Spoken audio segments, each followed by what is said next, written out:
Assalamualaikum warahmatullahi wabarakatuh. Alhamdulillah, kalimat mulia, kalimat suci, kalimat yang sempurna, yang penuh dengan berkah, selalu kita panjatkan kepada Zat yang maha suci, maha sempurna, maha berkah. Allah satu-satunya yang telah menciptakan semua yang di langit, semua yang di bumi, semua yang di kedalaman lautan, terjangkau atau tidak terjangkau oleh mata manusia. Zat yang maha sempurna, maha adil, maha kuat, tidak beranak dan tidak diperanakkan, dan tidak ada sekutu baginya dalam semua kegiatannya. Dia dengan kemahamurahannya telah menggantungkan segala kebutuhan kita untuk roda kehidupan di muka bumi ini dengan kalimat mulia Alhamdulillah. Maka sangat wajar kalau kita selalu mengucapkan kalimat ini.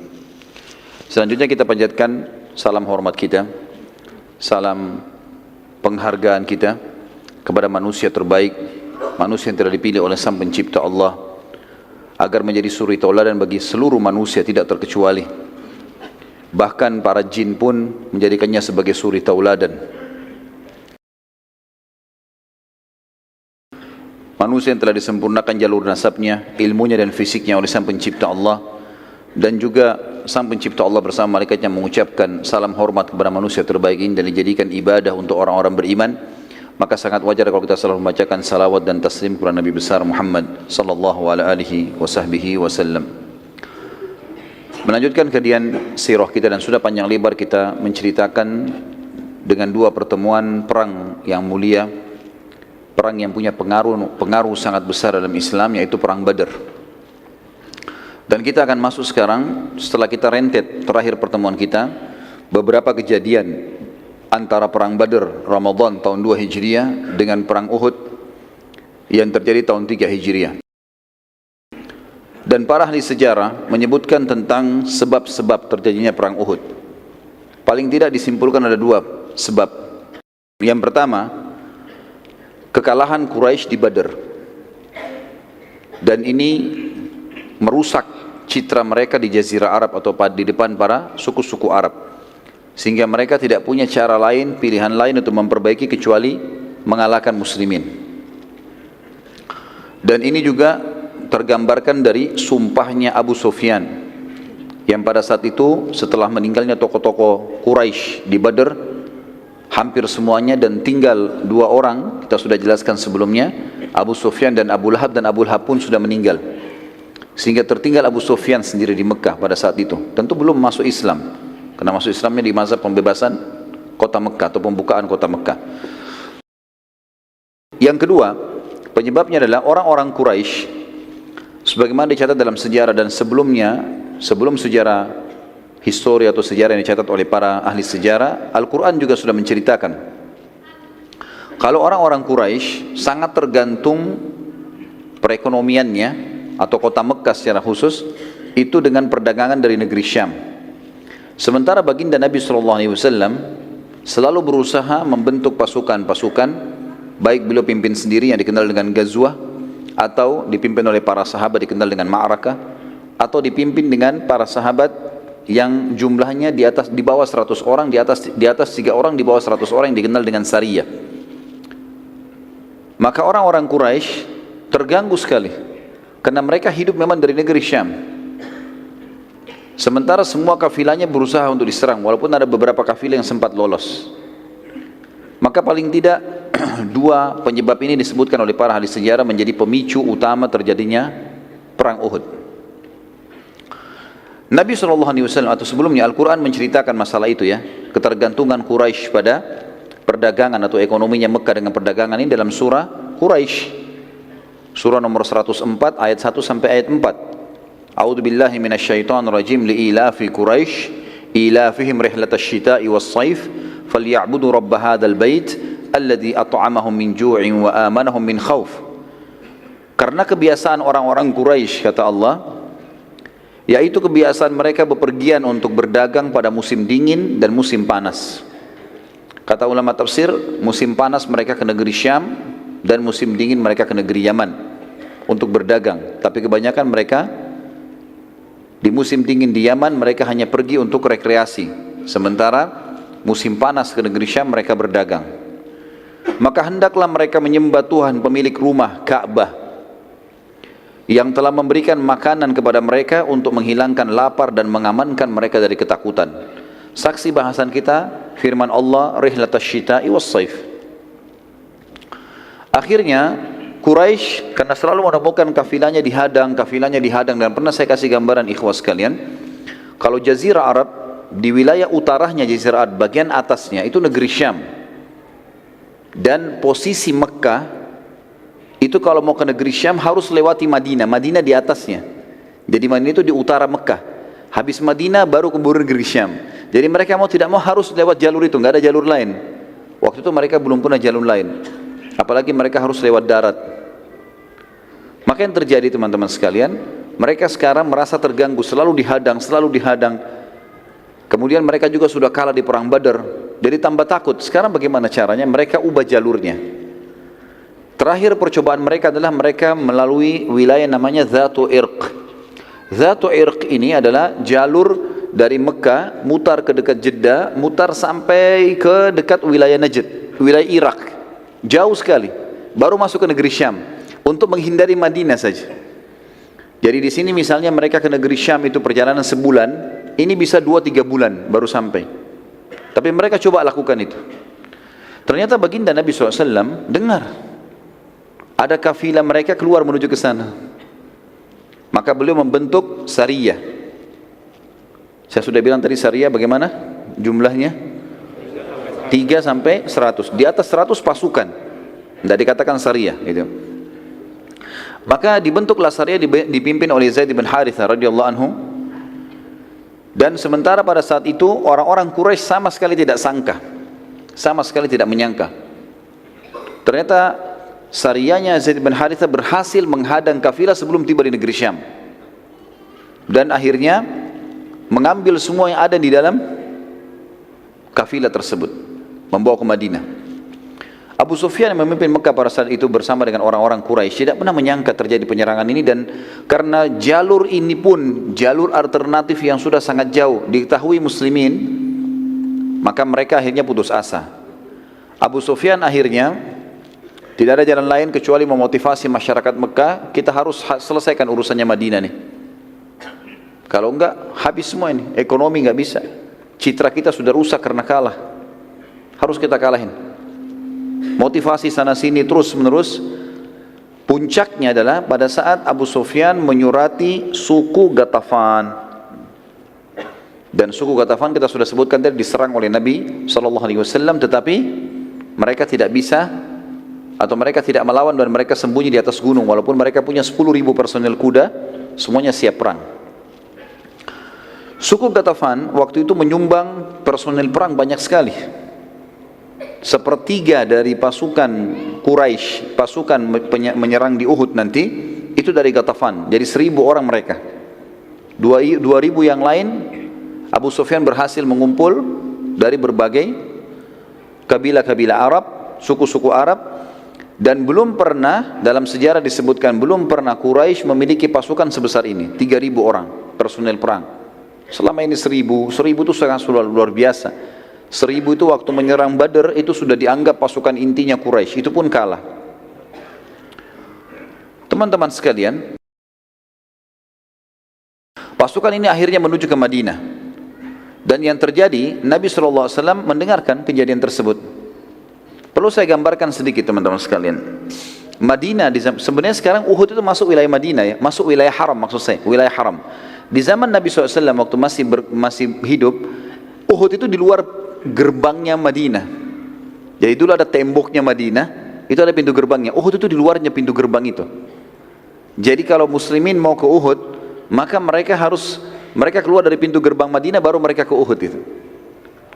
Pasukan Quraisy teman-teman sekalian mau menuju ke Madinah, ingin menaklukkan Madinah. Pintu gerbang Madinah yang paling dekat untuk bisa menembusnya adalah Uhud. Padahal gunung Uhud itu ada di luar tembok Madinah. Makanya dikatakan perang Uhud karena pasukan sampai ke lokasi itu, dan itu sudah pintu gerbang Madinah, dan gunung ini pun sangat dekat. Pada saat itu teman-teman sekalian, Nabi SAW segera mengumpulkan sahabat, diskusi apa jalan keluarnya nih, permasalahannya apa. Mayoritas sahabat berpikir untuk keluar melawan Quraisy. Ya Rasulullah, sebelum mereka tiba di Madinah, Kita keluar, hadapin dimanapun ketemu. Seperti kita hadapi di Badr. Termasuk pada saat itu yang paling ngotot adalah paman beliau Hamzah radhiyallahu anhu. Semangat para sahabat ini muncul teman-teman sekalian karena mereka sudah melihat kemenangan di Badr. Jumlah lebih sedikit, tapi akhirnya jadi besar, bisa menang. Dan saya sudah sebutkan teman-teman sekalian, perang Badr Allah Azza wa Jal, Allah yang maha tinggi dan maha kuat telah mengaturnya supaya setelah Badr muslimin sudah tidak pernah takut lagi berperang, gitu kan. Ya sudah kita jelaskan panjang lebar masalah itu. Seorang sahabat dari Ansar yang bernama Anas bin Nadhr radhiyallahu anhu, yang kebetulan waktu itu tidak sempat hadir di perang Badr, ia mengatakan, dia berkata pada saat itu, waktu dengar Nabi SAW menyampaikan Quraisy akan menyerang, dia mengatakan, peperangan pertama Nabi SAW di Badr, aku tidak hadir. Demi Allah, bila setelah hari ini, maksudnya setelah kejadian Badr, ada pertempuran lagi yang dipimpin oleh Nabi SAW melawan Quraisy, maka aku akan melakukan apapun yang membuat Allah Azza wa Jalla ridha, terima. Pada saat itu Nabi SAW keluar ke Badr. Tentu kita ingatkan kembali, kenapa sahabat ini tidak ikut dan kenapa banyak sahabat tidak ikut? Karena Nabi SAW waktu itu hanya mengiklankan, siapa yang mau ikut silakan. Ini bukan mengatakan jihad, ayo pergi, nggak ada. Sehingga jadi wajib, pilihan. Siapa yang mau ikut silakan, kita mau menyerang kafilah Abu Sufyan, kan gitu. Makanya ada sahabat banyak yang luput pada saat itu. Anas bin Nadhr radhiyallahu anhu lalu memotivasi Nabi SAW. Dia terus mengatakan, ya Rasulullah, kita keluar melawan ya Rasulullah, kami kehilangan kesempatan Badr, kami kehilangan kesempatan mati syahid. Terus dia motivasi Nabi SAW. Dia mengatakan, ya Rasulullah, ayo keluar, dengan beberapa sahabat termasuk Hamzah. Sampai akhirnya Nabi SAW mengatakan, kalau pendapat saya, maka saya akan bertahan di Madinah. Kalau pendapat saya bertahan dalam benteng. Karena pasukan mereka besar dan sudah keluar. Kalau sampai pasukan muslimin dikalahkan di luar, mereka punya kesempatan, karena niatnya sudah mau masuk ke Madinah, punya kesempatan untuk masuk menguasai Madinah. Maka lebih baik kita tunggu saja di sini. Kita lebih kuat dalam benteng. Lalu Nabi SAW mengatakan, aku memilih bertahan di Madinah karena aku telah melihat mimpi. Itu perkataan Nabi SAW. Para sahabat mengatakannya, Rasulullah, apa yang anda lihat? Kata baginda Nabi SAW dalam hadis Bukhari, aku melihat seekor sapi disembelih. Aku juga melihat pada pedangku terdapat kebengkokan atau retak. Aku juga melihat aku masuk dan berlindung dalam baju perang yang kokoh. Para sahabat bertanya, lalu apa penakwilannya Rasulullah? Kata Nabi SAW, aku menakwilkan sapi yang disembelih adalah sahabat-sahabatku, beberapa sahabatku yang akan terbunuh. Sementara kebengkokan pada pedangku atau retaknya, adanya salah satu kerabatku yang akan terbunuh, dan aku masuk ke dalam baju perang yang kokoh, aku takwilkan kota Madinah. Oleh karena itu, aku memilih untuk bertahan di Madinah. Tapi pada saat itu para sahabat mengatakannya, Rasulullah, itu takwil mimpi, wahyu, atau penyampaian dari anda? Nabi SAW mengatakan, itu penyampaian dari saya. Takwil, kalian tanya takwil, ini saya takwilkan, gitu kan? Maka di sini para sahabat mengatakan, ya Rasulullah, izinkanlah kami berperang, keluarlah. Terus saja mereka memotivasi dan mendorong Nabi SAW untuk keluar. Beberapa sahabat sampai beliau mengatakan, baiklah, kalau gitu bersiap-siaplah. Lalu Nabi SAW pun pulang ke rumah beliau dan beliau mempersiapkan baju perangnya. Waktu Nabi SAW masuk ke dalam rumahnya, para sahabat akhirnya berbicara satu sama yang lain. Ini jangan sampai kita ini melakukan dosa, kita melanggar Nabi SAW, kita menyuruh beliau keluar pada beliau mau bertahan di Madinah. Sampai akhirnya mereka tunggu depan pintu rumah Nabi SAW. Waktu beliau SAW keluar dari rumahnya dengan pakaian perang yang lengkap, beberapa sahabat menghampiri sambil berkata, wahai utusan Allah, bila anda ingin tetap di kota Madinah, maka kami pun ikut saja bertahan di Madinah. Lalu keluarlah sabda Nabi SAW yang masyhur dalam riwayat yang sahih, tidak pantas bagi seorang Nabi yang telah mengenakan baju perang membatalkan niatnya sampai Allah memberikan keputusan siapa yang menang atau kalah antara dia dengan musuhnya. Gak bisa lagi, sudah pakai baju perang begini gak bisa lagi. Ini teman-teman sekalian, saya berikan sebuah note di sini di tulisan saya mengatakan ini jelas sekali bagaimana seorang mukmin harus punya tekad yang kuat kalau itu adalah kebenaran. Tadinya dia ragu mengerjakan yang mana, tapi kalau dia sudah pilih sebuah keputusan dan itu juga benar dalam agama, tidak usah ragu. Itu penting untuk dilakukan, karena keraguan dalam memilih satu keputusan dan terus menerus larut ini membuat masalah. Apalagi kondisinya seperti ini, Madinah akan diserang. Salah satu yang tidak setuju keluar pada saat itu, waktu Nabi SAW sudah keluar, pasukan sudah mulai berkumpul, adalah pimpinan orang munafik yang sudah masyhur, Abdullah bin Ubaidillah bin Salul. Lalu dia berkata, wahai Rasulullah, aku melihat kita bertahan di Madinah saja, karena belum pernah kami, masyarakat Madinah, karena dia dari suku Khazraj, menghadapi musuh di dalam atau di luar, kami menghadapi musuh di dalam kota Madinah kecuali kami mengalahkan musuh kami. Dan sebaliknya, setiap kami menghadapi musuh di luar Madinah kecuali kami dikalahkan. Lalu kata Nabi SAW, sudah tertekadkan, maka tidak akan ada keraguan lagi. Nabi SAW lalu keluar menuju ke Uhud. Dan kita sudah tahu, saya bilang tadi, begitu keluar pintu gerbang langsung gunung Uhud. Jadi pasukan muslim tidak pergi jauh-jauh ini, bertahan di situ saja, cuma di luar pintu gerbang mereka. Dan pada saat itu terkumpullah dari sahabat yang mulia 700 orang. Dan Abdullah bin Abi Salul, karena tidak mau dianggap dia, Abdullah bin Ubaidillah bin Salul dianggap nanti dia tidak mau ikut, maka dia mengajak teman-temannya kaum munafikin 300 orang. Terkumpullah pasukan sekitar 1.000 orang pada saat itu. Dan pasukan Quraisy 3.000. Namun pada saat tiba di satu lokasi namanya Syaut, ya. Wilayah ini sebenarnya antara Madinah sama Uhud. Jadi ada wilayah seperti pekarangan luas antara gerbang Madinah sama kebun-kebun kurma yang ada di Uhud. Tiba-tiba saja Abdullah bin Ubaidillah bin Salul setelah melihat lokasi dan keluar, lalu dia berkata kepada sukunya dari kaum munafikin dari suku Khazraj, dia mengatakan, kita balik saja dan tidak ada gunanya kita ikut. Kalau pasukan ini kalah, maka kita masih hidup di Madinah. Tujuannya dia sebenarnya adalah untuk mematahkan semangatnya kaum muslimin. Kemudian pada saat dia mau pergi pun beberapa sahabat mengatakan, ya Rasulullah, Abdullah menarik pasukannya. Kata Nabi SAW, biarkan saja. Mungkin Allah ingin membersihkan muslimin. Maka tertinggallah 700 orang. Pada saat 300 pasukan itu kembali ke Madinah, terdapat pula 2 suku dari Ansar, dari mukminin sempat ikut-ikutan ke Madinah karena terpengaruh oleh 300 pasukan tadi. Mereka adalah suku Salamah dan suku Harith. Sempat 2 suku ini juga mau ikut. Jumlahnya mendekati 100 orang. Banyak sekali. Sempat mau ikut, tapi mereka akhirnya kembali setelah dikejar dan dimotivasi kembali oleh seorang sahabat yang mulia bernama Abdullah bin Amr bin Haram, ayahnya Jabir bin Abdullah radhiyallahu anhum ajma'in, sempat mengejar mereka dan mengingatkan besarnya pahala jihad di jalan Allah, terlebih lagi bersama Nabi SAW. Akhirnya kedua suku tadi kembali bergabung dengan muslimin. Sementara yang 300 bersama Abdullah bin Ubaidillah bin Salul tetap menolak, maka Abdullah pun akhirnya meninggalkan pasukan muslimin dan masuk ke Madinah, lalu kemudian mencela-cela pasukan muslimin dari atas benteng Madinah. Pasti kalian kalah, pasti kalian susah, pasti kalian begini, dengarlah, seperti gitulah.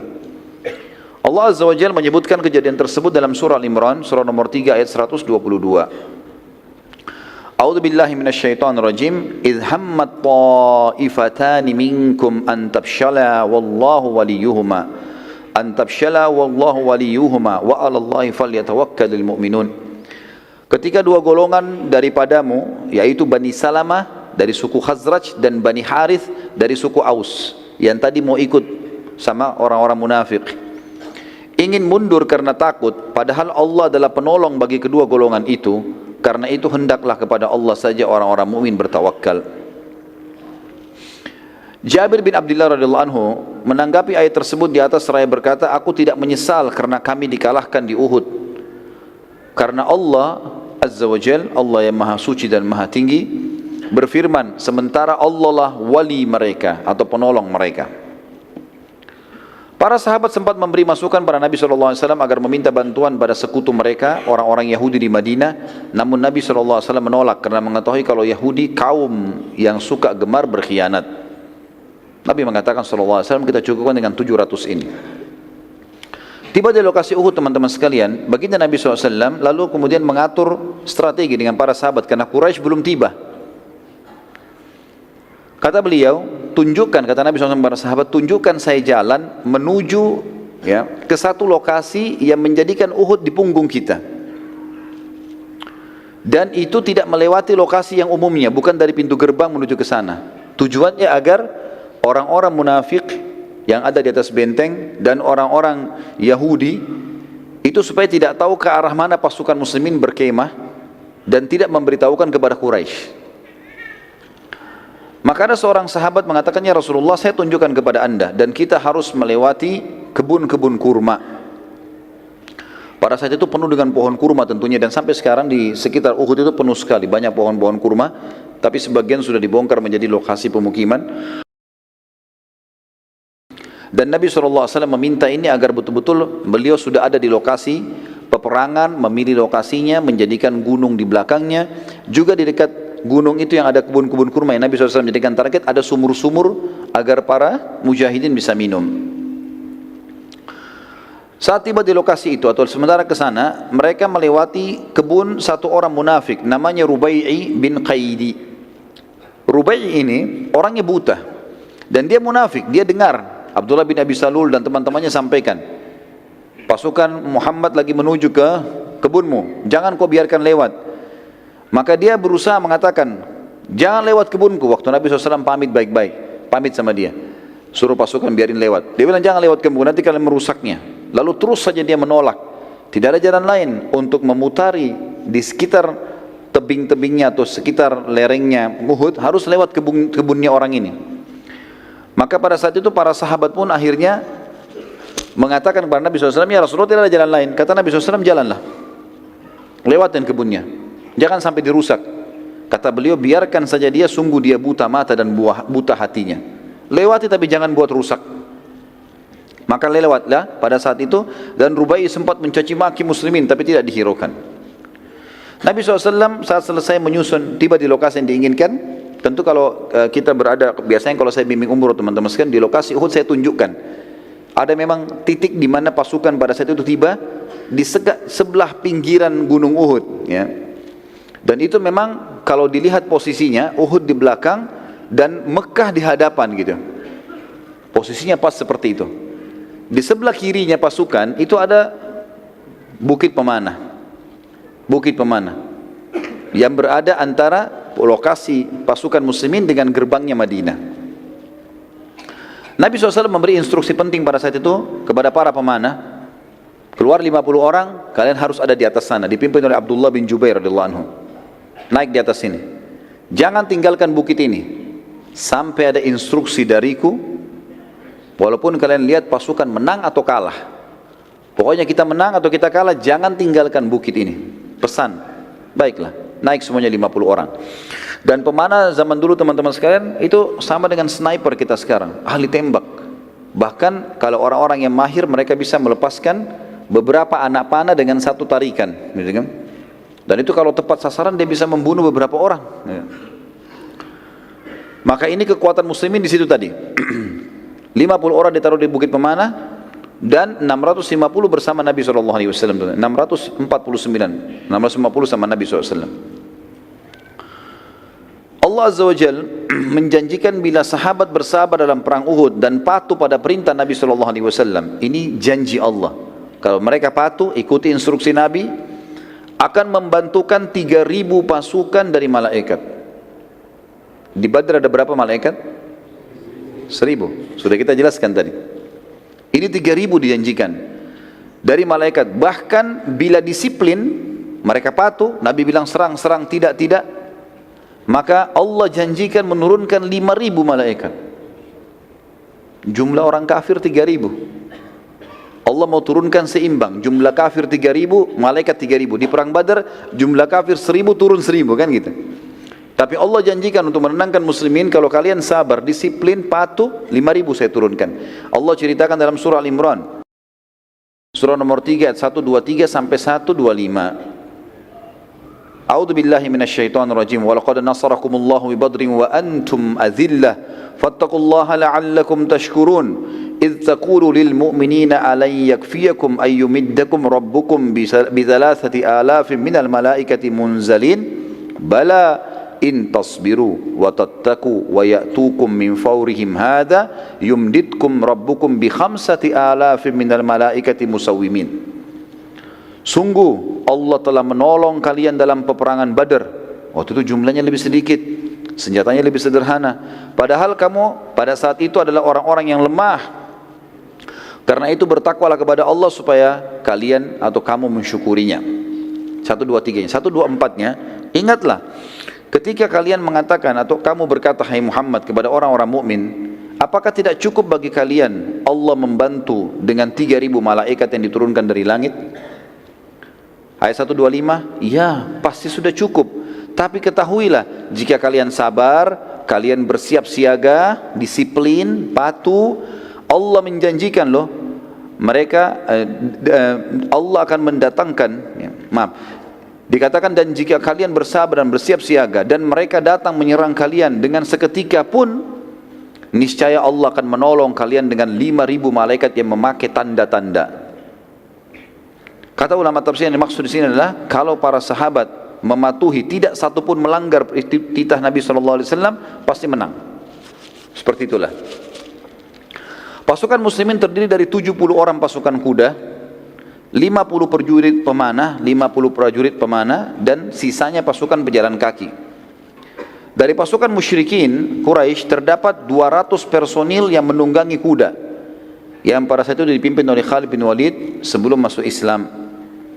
Mereka tidak ikut berperang dan tugasnya 200 orang. Dari 3.000 ini 200 ke samping medan perang.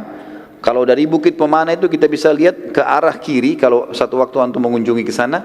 Kalau kita lihat ke arah kota Madinah, kita akan temukan di depan kita ada seperti lembah. Lembah itu dulu agak curam dan di situ pasukan Khalid bin Walid bersembunyi, ya kan?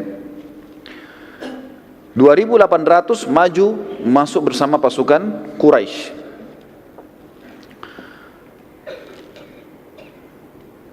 Mereka tidak ikut berperang Khalid bin Walid tentunya, dan memantau peperangan dari jauh dan mencoba melihat kekuatan muslimin ada di mana. Tetapi posisi pasukan 50 Khalid bin Walid ini, pasukan Khalid bin Walid yang 200 diketahui oleh 50 pemanah Nabi SAW. Maka Abdullah bin Jubair sempat mengatur strategi di atas 50 orang ini dibuat melingkari gunung. Bukit Pemanah dibuat melingkari, sehingga mereka bisa memanah ke seluruh penjuru. Gitu. Termasuk ke pasukan 200 orang ini, kalau mereka coba maju menyerang muslimin dari belakang. Kita dengarkan ada subjudul teman-teman sekalian tentang motivasi perang Nabi SAW untuk para sahabat. Dan ini termasuk sunnah Nabi SAW. Setiap kali pasukan sudah berhadapan, supaya jiwa-jiwa siap untuk berperang, dimotivasi. Dan kita sudah dengar bagaimana motivasi Nabi SAW di Badar. Sekarang kita lihat motivasi Nabi SAW di Uhud. Di antaranya adalah kalau di tulisan saya berikan huruf A, artinya ada beberapa pilihan. Yang pertama, kisah anak-anak yang ikut perang. Anak-anak di sini maksudnya adalah dianggap umur yang masih sangat muda. Dalam pasukan muslimin terdapat anak-anak yang masih kecil yang juga ikut berperang dari dalam kota Madinah dan sempat tiba di medan perang. Namun Nabi SAW memilah mereka. Dan ada yang dipulangkan karena tidak layak ikut perang, terlalu kecil, dan ada juga yang dibiarkan ikut oleh Nabi SAW. Di antara kisah yang unik di sini adalah ada seseorang yang ditolak oleh Nabi SAW yang bernama Abdullah bin Umar dan Usama bin Zaid radhiyallahu anhuma. Ini ditolak oleh Nabi SAW. Dianggap masih umur 12 tahun, 13 tahun waktu itu. Dipulangkan, tidak boleh ikut. Namun terdapat anak-anak lain yang diikutkan oleh Nabi SAW karena keterampilan mereka. Di antara kisahnya adalah terdapat seorang anak kecil yang berumur 13 tahun. Pada saat melihat Abdullah bin Umar dan Usama bin Zaid ditolak, ia berkata, wahai Rasulullah, aku mahir dalam memanah. Lalu Nabi SAW mengetesnya dan ternyata betul-betul dia mahir dan tidak meleset panahannya. Beberapa sasaran dilempar, ditunjuk oleh Nabi SAW, dia mana tepat kena. Maka ini diikutkan, tapi maaf saya tidak temukan nama orang ini, tapi jelas ini anak umur 13 tahun disebutkan oleh buku-buku sejarah. Seorang anak yang lain juga berumur 13 tahun, saat melihat temannya diloloskan oleh Nabi SAW untuk berperang, dia berkata, "Wahai Rasulullah, kenapa Anda loloskan ia ikut perang sementara aku tidak? Dan aku bisa mengalahkannya kalau bergulat." Ini yang pintar mana ini? Saya bisa kalahin gulat ya Rasulullah. Dalam riwayat dikatakan Nabi SAW menyuruh keduanya untuk mengadu keterampilan gulat. Dan ternyata betul, anak yang kedua mengalahkan anak yang pertama. Maka Nabi SAW pun akhirnya mengizinkan dia ikut. Yang kedua teman-teman sekalian adalah kisah pedang Nabi SAW. Kisah pedang Nabi SAW. Disebutkan dalam hadis Bukhari, Nabi SAW mengumpulkan seluruh pasukan lalu menghenuskan sebilah pedang dan bersabda, "Siapa yang akan memberikan haknya Allah dan Rasulnya di pedang ini?" Tiba-tiba saja Hamzah bin Abdul Muttalib radhiyallahu anhu, yang kita tahu memang dia yang paling besar semangatnya untuk keluar menghadapi musuh, dan memang Allah karuniai dia mati syahid di situ. Tiba-tiba berdiri dan mau mengambil dari tangan Nabi SAW. Nabi SAW tarik. Hamzah dikenal dengan singa, orang yang sangat luar biasa, perkasa, pemberani. Lalu Nabi SAW ulangi lagi. Setelah Hamzah mengatakan, "Aku ya Rasulullah," Nabi SAW tarik. Nabi SAW ulangi lagi, "Siapa yang mau memberikan haknya Allah dan Rasulnya di pedang ini?" Berdiri yang kedua Ali bin Abi Thalib radhiyallahu anhu. Orang juga yang muda tapi kuat sekali, punya kekuatan fisik, keterampilan perang. Nanti kita lihat keterampilannya luar biasa kalau pada saat kita ceritakan tentang kisah perang Ahzab. Maka Ali pun berdiri mengatakan, "Saya Rasulullah," langsung mau memegang pedang itu. Karena dianggap ini kemuliaan, pedangnya Nabi SAW dikeluarkan lalu dikasih. Siapa yang mau berikan hak Allah dan Rasulnya di sini? Ternyata Nabi SAW tarik lagi. Suruh Ali duduk. Ulangi lagi, "Siapa yang mau memberikan haknya Allah dan Rasulnya di pedang ini?" Berdiri Zubair bin Awam, yang sudah kita tahu kisahnya di perang Uhud, di perang Badar, bagaimana dia membunuh Abu Kabs, melempar tombak di antara dua matanya tembus sampai ke otaknya, gitu kan? Berdiri mengatakan, "Saya Rasulullah." Nabi SAW tarik lagi, suruh duduk. Diulangi lagi, "Siapa yang akan memberikan haknya Allah dan Rasulnya di pedang ini?" Mikdad berdiri. Mikdad ini diisyaratkan oleh Umar bin Khattab seperti kekuatan 1000 orang. Suaranya keras, cepat kalau menyerang, macam-macam keterampilannya. Berdiri lagi, "Aku ya Rasulullah," mau dipegang lagi. Ditarik lagi oleh Nabi SAW, suruh duduk. Diulangi lagi, "Siapa yang mau memberikan haknya Allah dan Rasulnya di pedang ini?" Maka perlu digarisbawahi teman-teman sekalian, keempat sahabat yang sudah lewat ini dianggap ini jawaranya muslimin. Keempat orang ini, bahkan setiap orang di antara mereka bisa dihitung kekuatan 1000 orang. Sebagaimana diriwayatkan oleh Umar bin Khattab pada saat mengutus pasukan pembebasan Mesir kepada Amr bin As. Waktu itu Amr memiliki 8.000 personil, dan Amr tulis surat kepada Umar bin Khattab yang berbunyi, "Wahai Amirul Mukminin, genapkanlah pasukan kami 12.000 sehingga kami mendapatkan hadis Nabi SAW, tidak akan dikalahkan umatku yang berjumlah 12.000. Ya. Maka Umar bin Khattab pun mengirim 4 orang dari Madinah. Kan jumlahnya 8.000 kan? Butuh berapa ribu sekarang? Untuk 12.000. Butuh 4.000. Umar bin Khattab kirim 4 orang, bukan 4.000. Yang dikirim itu adalah diantaranya Mikdad, yang ini. Diantaranya Zubair bin Awam, diantaranya Sa'ad, ya, bin Abi Waqqas, ya, ini dikirim. Maka mereka punya kekuatan yang luar biasa. Maka setelah keempat sahabat ini ditolak dan Nabi SAW masih ulangi, "Siapa mau memberikan haknya Allah dan Rasul di pedang ini?" Mereka saling lihat satu sama lain, kira-kira siapa nih? Ada satu sahabat mulia, pintar, cerdas orang ini, yang kita kenal dengan Abu Dujana, Syammah radhiyallahu anhu. Beliau mengatakan, "Ya Rasulullah, apa haknya Allah dan Rasulnya di pedang itu?" Ini yang Nabi tunggu ini. Jangan main langsung ambil. Tanya dulu untuk apa ini? Apa haknya? Bukan main ambil terus mau diapain pedangnya? Ya. Maka Nabi SAW mengatakan kalimat yang mulia teman-teman sekalian. Dan ini kita bisa lihat bagaimana rahmatnya Nabi SAW bagi kafir zimmi. Orang-orang kafir yang di bawah naungan pemerintah Islam. Beliau toleransi, beliau memaafkan, beliau memberi. Tapi di medan perang beda lagi sama kafir harbi ini. Tegas sekali beliau mengatakan, "Engkau mengambil pedang ini dan engkau menghantamkan pada musuhmu pakai perang sampai bengkok." Bisa? Bisa. Baik, Abu Dujana ambil. diambil. Maka Abu Dujana waktu itu teman-teman sekalian, dia lagi pakai imamah warna hitam, diganti sama dia, ganti imamah warna merah. Dan imamah merah ini adalah tanda saya siap mati. Seperti itulah waktu mereka yakini seperti itu. Lalu Abu Dujana mengambil pedang tersebut dengan bangganya dan meletakkan di dadanya, sambil dia maju ke pasukan Quraisy. Waktu datang, waktu sudah kelihatan, dia maju menunjukkan keterampilannya dengan pedang itu. Maka kesannya kayak ada kesombongan. Para sahabat melihat, mereka khawatirnya Abu Dujana sombong ini. Kata Nabi SAW dalam hadis Bukhari, sesungguhnya cara seperti ini kayak Abu Dujana ini dimurkahi Allah. Allah enggak suka dengan kesombongan, kecuali di tempat ini. Di depan musuh silahkan tunjukkan, enggak ada masalah. Seperti itulah. Baik, kita lanjut sebentar ya. Maka Ka'ab radhiyallahu anhu berkata, aku sempat penasaran ingin tahu seperti apa Abu Dujana memberikan haknya Allah dan Rasul di pedang itu. Abu Dujana sudah bawa nih, perang berkecamuk. Apa yang dia lakukan nih? Kata Ka'ab, sampai saya tidak nyerang musuh, hanya ikuti Abu Dujana. Lihat dia buat apa ini dengan pedang itu. Lalu aku pun mengikutinya dari belakang, ke kiri, ke kanan, dia nyerang musuh terus dilihat. Saat itu di kancah peperangan terdapat seseorang dari pasukan kafir Quraisy sangat kuat, tidak terkalahkan. Setiap kali dia memukul, setiap kali dia datang, banyak di antara pasukan muslimin menghindar dari orang itu. Karena kuatnya kelihatan, kekar, pedangnya besar gitu kan. Kata Ka'ab, saya berdoa sama Allah di kancah peperangan supaya ketemu dengan Abu Dujana. Maka dia bilang, Allah pun menerima doa saya. Tiba-tiba keduanya bertemu. Padahal tadinya terpisah di medan perang. Tiba-tiba berhadapan dan tiba-tiba saling menyerang. Maka saya pun menyaksikan pertempuran yang terjadi yang sangat dahsyat, sampai debu-debu pada berterbangan, saling nyerang satu sama yang lain terus saja dengan kekuatan-kekuatan yang luar biasa. Abu Dujana dipukul, dia tangkis sama perisainya. Abu Dujana menyerang, orang itu juga menangkis terus sampai debu berterbangan sana sini.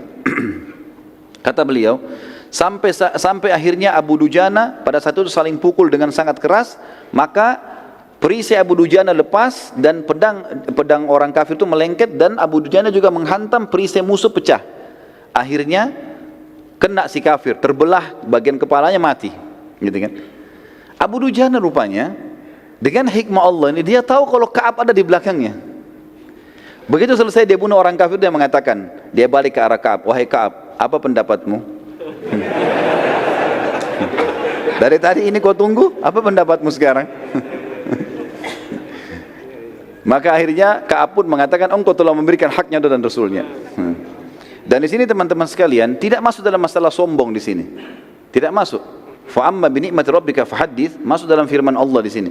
Dia melakukan apa yang Allah Rasul perintahkan, maka dia bisa mengatakan, saya sudah melakukan. Sudah lihat kan saya sudah lakukan? Gitu. Seperti itulah ya. Bagaimana hajimu kemarin? Ya saya sudah coba lakukan semaksimal mungkin. Enggak ada hubungannya dengan riak, kecuali dia niat untuk itu.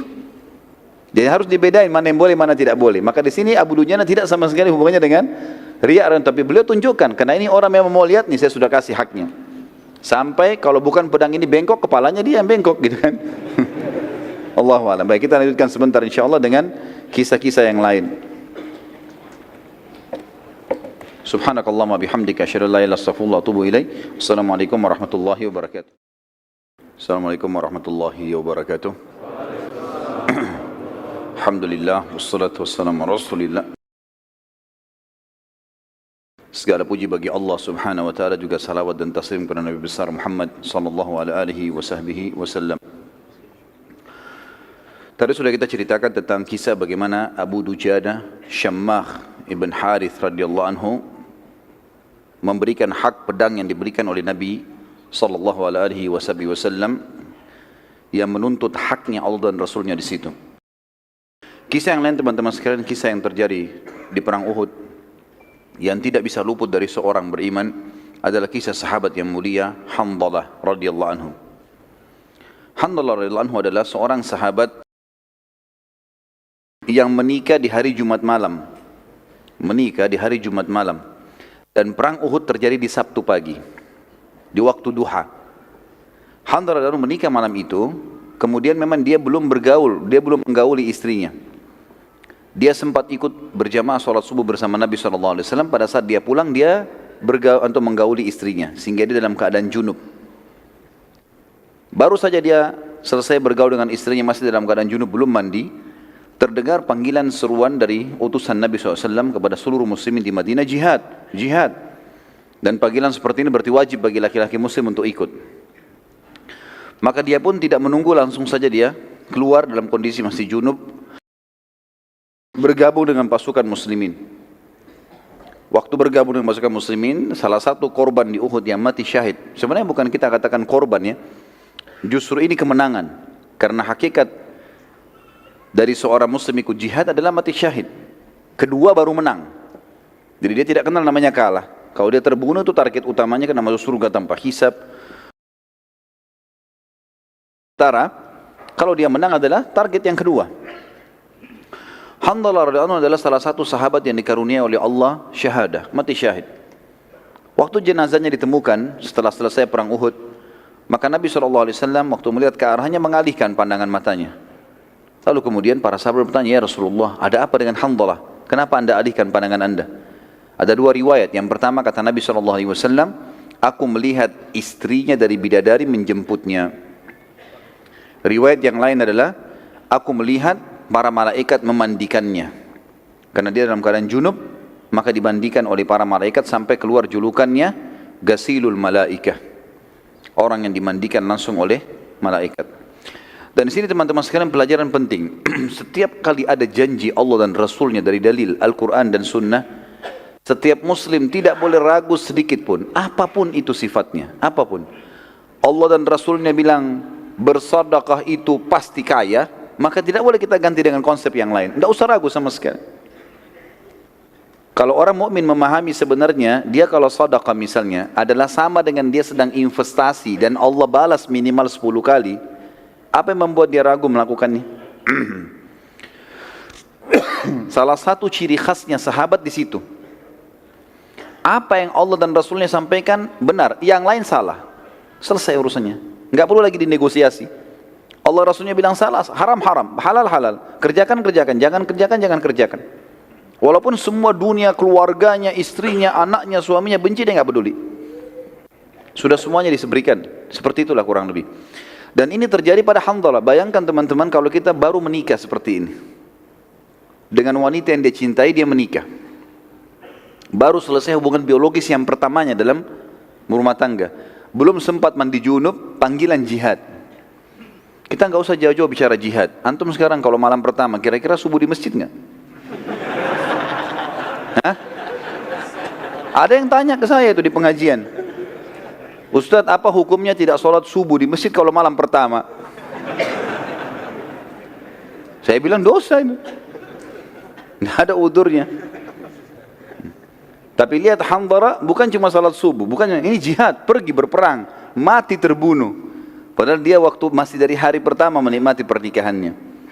Kalau pernikahan saja bisa ditinggalkan teman-teman, apalagi kalau cuma makanan, minuman, pekerjaan, pendidikan, semua ini nggak ada lagi. Kalau sudah ada seruan dari Allah dan Rasulnya. Ingat pesan saya tadi, setiap nasihat syar'i, agama yang datang masuk telinga kanan, diapakan? Tutup yang kuping kirinya ini, supaya jangan keluar. Ya. Jangan masuk sini keluar sini.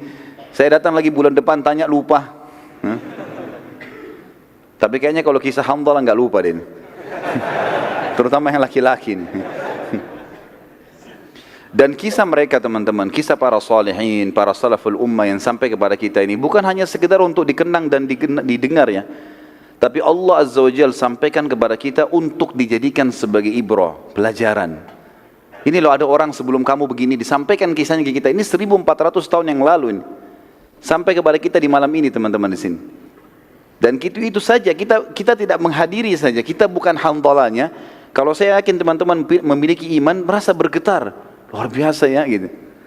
Padahal sudah 1400 tahun yang lalu Allah sampaikan teman-teman, supaya kita sadar, oh ternyata yang janjikan Allah ini enggak salah, pasti benar. Dan tidak boleh ada keraguan sama sekali.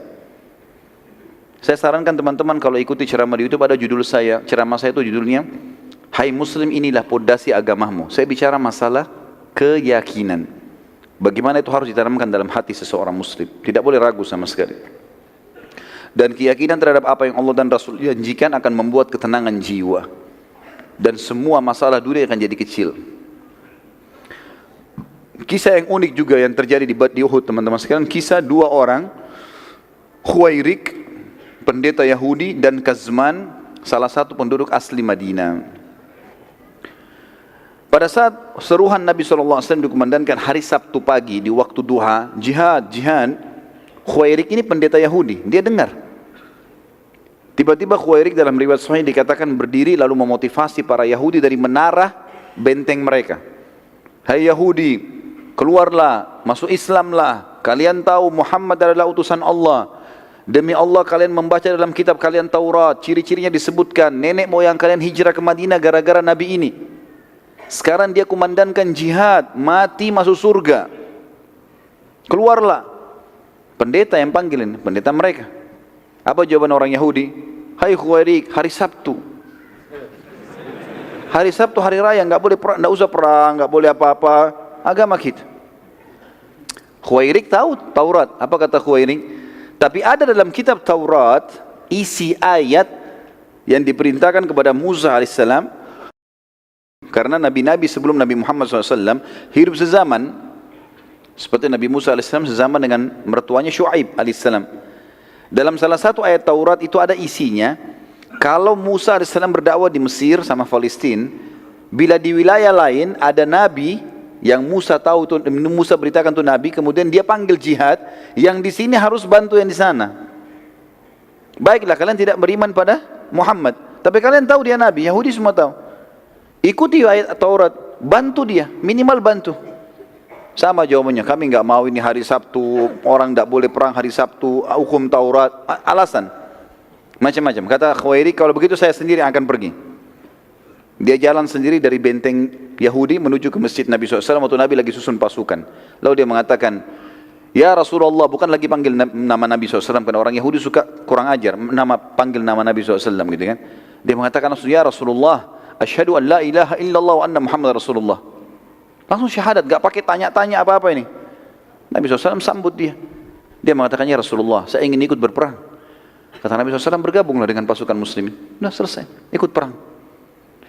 Waktu berkecamuk perang teman-teman sekalian, rupanya Khuwairik dibunuh oleh orang Quraisy, mati. Waktu Nabi SAW kumpulin jenazah muslimin, ada jenazahnya Khuwairik. Nabi SAW senyum waktu lihat jenazahnya. Para sahabat mengatakan, kenapa ya Rasulullah? Ini seperti kasus tadi Hanzalah, tapi ini berbeda. Kata Nabi SAW senyum, kalau siapapun yang ingin melihat penghuni surga belum pernah sujud sekalipun, ini orangnya. Ini orang baru syahadat di waktu duha. Duhur kan belum masuk ya. Sebelumnya subuh dia belum ada kewajiban, masih dalam keadaan Yahudi. Duhur belum tiba wajib, dia meninggal di waktu duha, baru syahadat, berapa jam kemudian mati syahid. Siapa yang ingin melihat penghuni surga yang belum pernah sujud sekalipun, ini orangnya. Kebenaran agama Islam, siapapun yang syahadat, asal dia tulus, masuk surga. Kisah yang lainnya, dan saya satukan dalam tulisan saya, adalah Kazman. Siapa Kazman ini? Ada satu orang dari Ansar, dia sudah ucapkan syahadat, Muslim. Orangnya pemberani.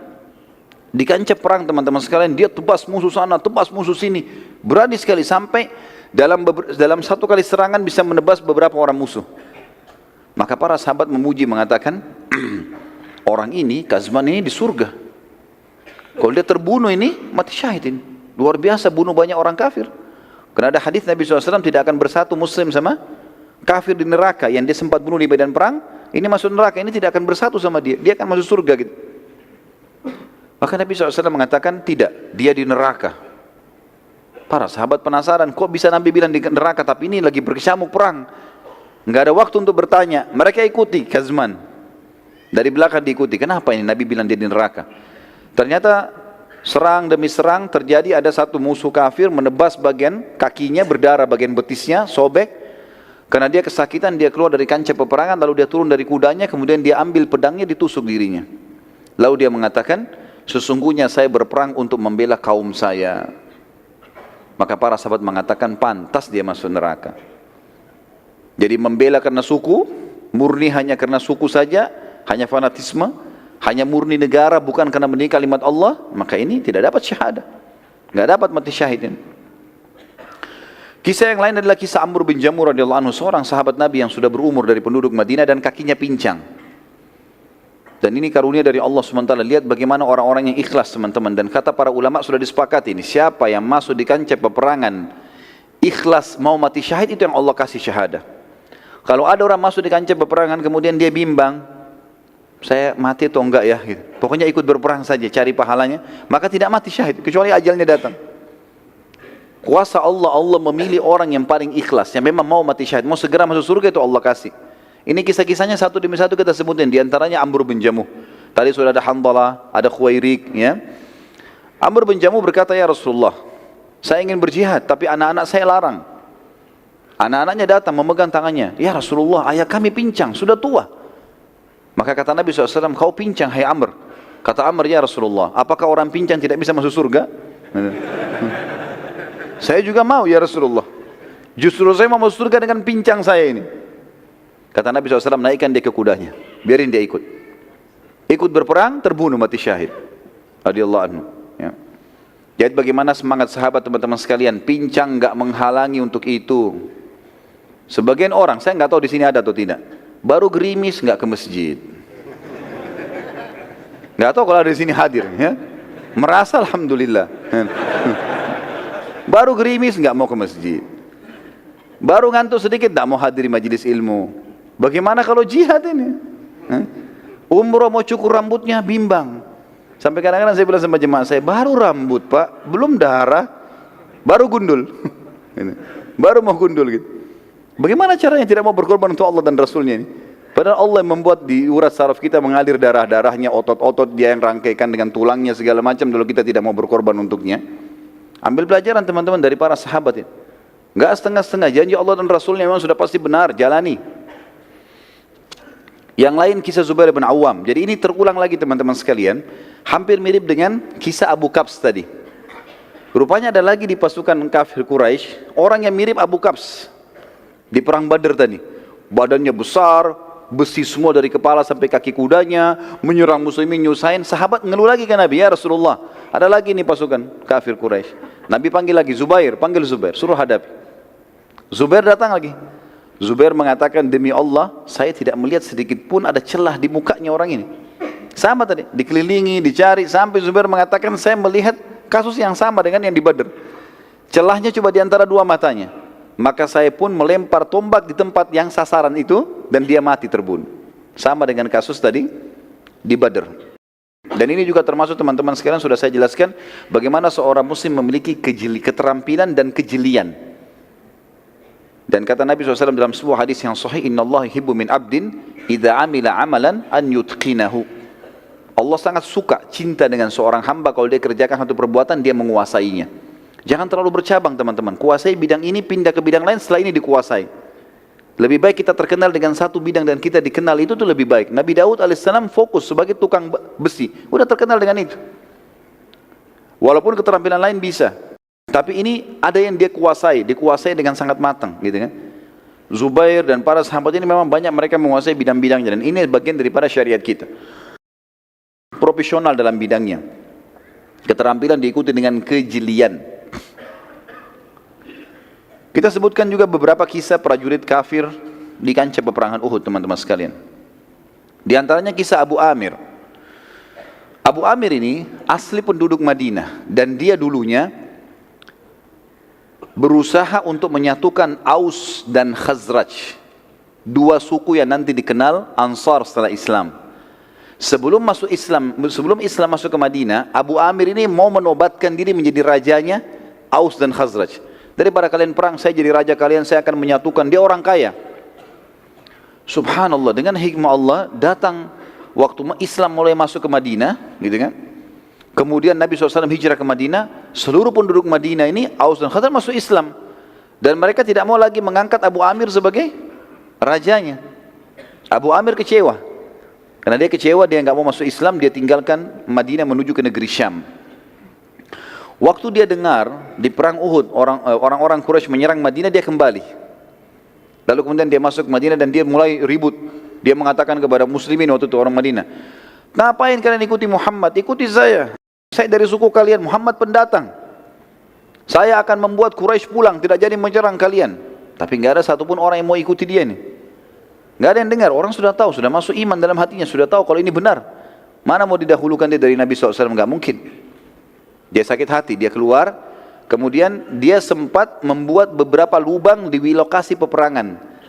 Tapi dengan hikmah Allah, lubang ini dia buat, dia tidak tahu kalau Nabi akan ke situ, tapi dia perkirakan di tempat yang nanti pasukan muslimin terdesak, di situ yang dibuat lubang oleh Abu Amir. Digali lubang cukup dalam, satu orang kalau injak dia akan jatuh. Kurang lebih ukuran 2 orang laki-laki berdiri, gitu kan? Jadi susah untuk keluar dan sempit. Itu ditutup dengan pelapa-pelapa kurma. Dibuat beberapa tempat sama dia. Dan ini nanti salah satu lubang ini yang Nabi SAW jatuh di dalamnya pada saat pasukan muslimin terdesak. Setelah buat lubang-lubang ini, dia bergabung dengan pasukan Quraisy. Dia bergabung dengan pasukan Quraisy, tapi akhirnya dia juga terbunuh bersama dengan pasukan Quraisy. Ini diantara kisah salah satu orang kafir yang perlu ditahu namanya, karena dia bergabung dengan pasukan Quraisy. Yang lain adalah Jubair ibn Mut'im. Ini juga salah satu tokoh Quraisy. Dia memiliki budak yang kita sudah tahu namanya Wahsy. Dan dia kebetulan paman Jubair itu dibunuh oleh Hamzah di Badr. Pamannya dibunuh oleh Hamzah di Badr. Maka dia bilang, "Hai Wahsy, kalau kau bisa membunuh Muhammad atau membunuh pamannya Hamzah yang telah membunuh pamanku, kau bebas. Enggak jadi budak lagi." Mendengar perkataan ini, Hindun binti Utbah, istrinya Abu Sufyan, berkata juga kepada Wahsy, "Hai Wahsy, kalau kau bisa bunuh Hamzah, dia telah menjadi penyebab terbunuhnya ayahku Utbah bin Rabi'ah." Kan itu ada terbunuh 3 orang pada duel, pada saat duel awal perang Badr kan. Ada Utbah bin Rabi'ah, ada Syaibah bin Rabi'ah, ada Walid bin Utbah. Ini kan Walid bin Utbah saudaranya Hindun. Utbah bin Rabi'ah ayahnya, Syaibah bin Rabi'ah pamannya. Ini 3-3-nya mati. 2 orang mati di tangannya Hamzah. Gitu kan? Di awal duel di perang Badr. Maka Hindun pun berkata kepada Wahsy, "Hai Wahsy, kalau kau lakukan itu, kau ikuti majikanmu Jubair bin Mut'im ini membunuh Hamzah, maka aku pun akan memberikan kau hadiah. Dia bebaskan kamu, saya akan berikan kamu hadiah." Maka Wahsy pun akhirnya masuk ke dalam kancah peperangan. Dan Wahsy mengatakan, nanti akan kita ceritakan kisahnya, bagaimana dia mengatakan, "Saya masuk di kancah peperangan tidak berpikir untuk membunuh muslimin kecuali Hamzah, karena saya ingin bebas. Saya nggak pernah ikut-ikut, nggak mau ganggu orang, nggak mau apa-apa. Saya mau bunuh Hamzah untuk saya lolos." Gitu kan? Dan dia tahu Hamzah sangat kuat. Nanti kita ceritakan bagaimana prosesi dia membunuh Hamzah. Hamzah sangat kuat. Setelah tertombak pun masih kuat, masih mengejar Wahsy. Gitu kan? Tapi ini saya sampaikan secara umum dulu tentang beberapa prajurit-prajurit yang masuk ya dari orang kafir ke pasukan Quraisy yang bergabung ya, yang bukan dari orang Quraisy. Tadi Abu Amir dari Madinah, kemudian ini Wahsy budak berkulit hitam dari Ethiopia. Kemudian juga ada budak yang lain namanya Suwaid. Ini budaknya suku Abdiddar. Dan kita akan ceritakan nanti bendera itu di zaman dulu kalau perang teman-teman adalah simbol kemenangan. Kalau bendera masih berdiri berarti masih kuat pasukan, walaupun pasukannya tinggal sedikit. Kalau bendera jatuh walaupun pasukan banyak berarti sudah kalah. Jadi yang pegang bendera ini harus orang kuat karena dia jadi sasaran serangan. Nah, Suwaid ini adalah budak Abdiddar yang akan memegang bendera Quraisy terakhir sebelum Quraisy kocar-kacir. Dan dianggap oleh ahli sejarah dia masuk untuk membunuh ya. Dia masuk untuk memegang kembali bendera agar pasukan Quraisy mengalahkan muslimin ya.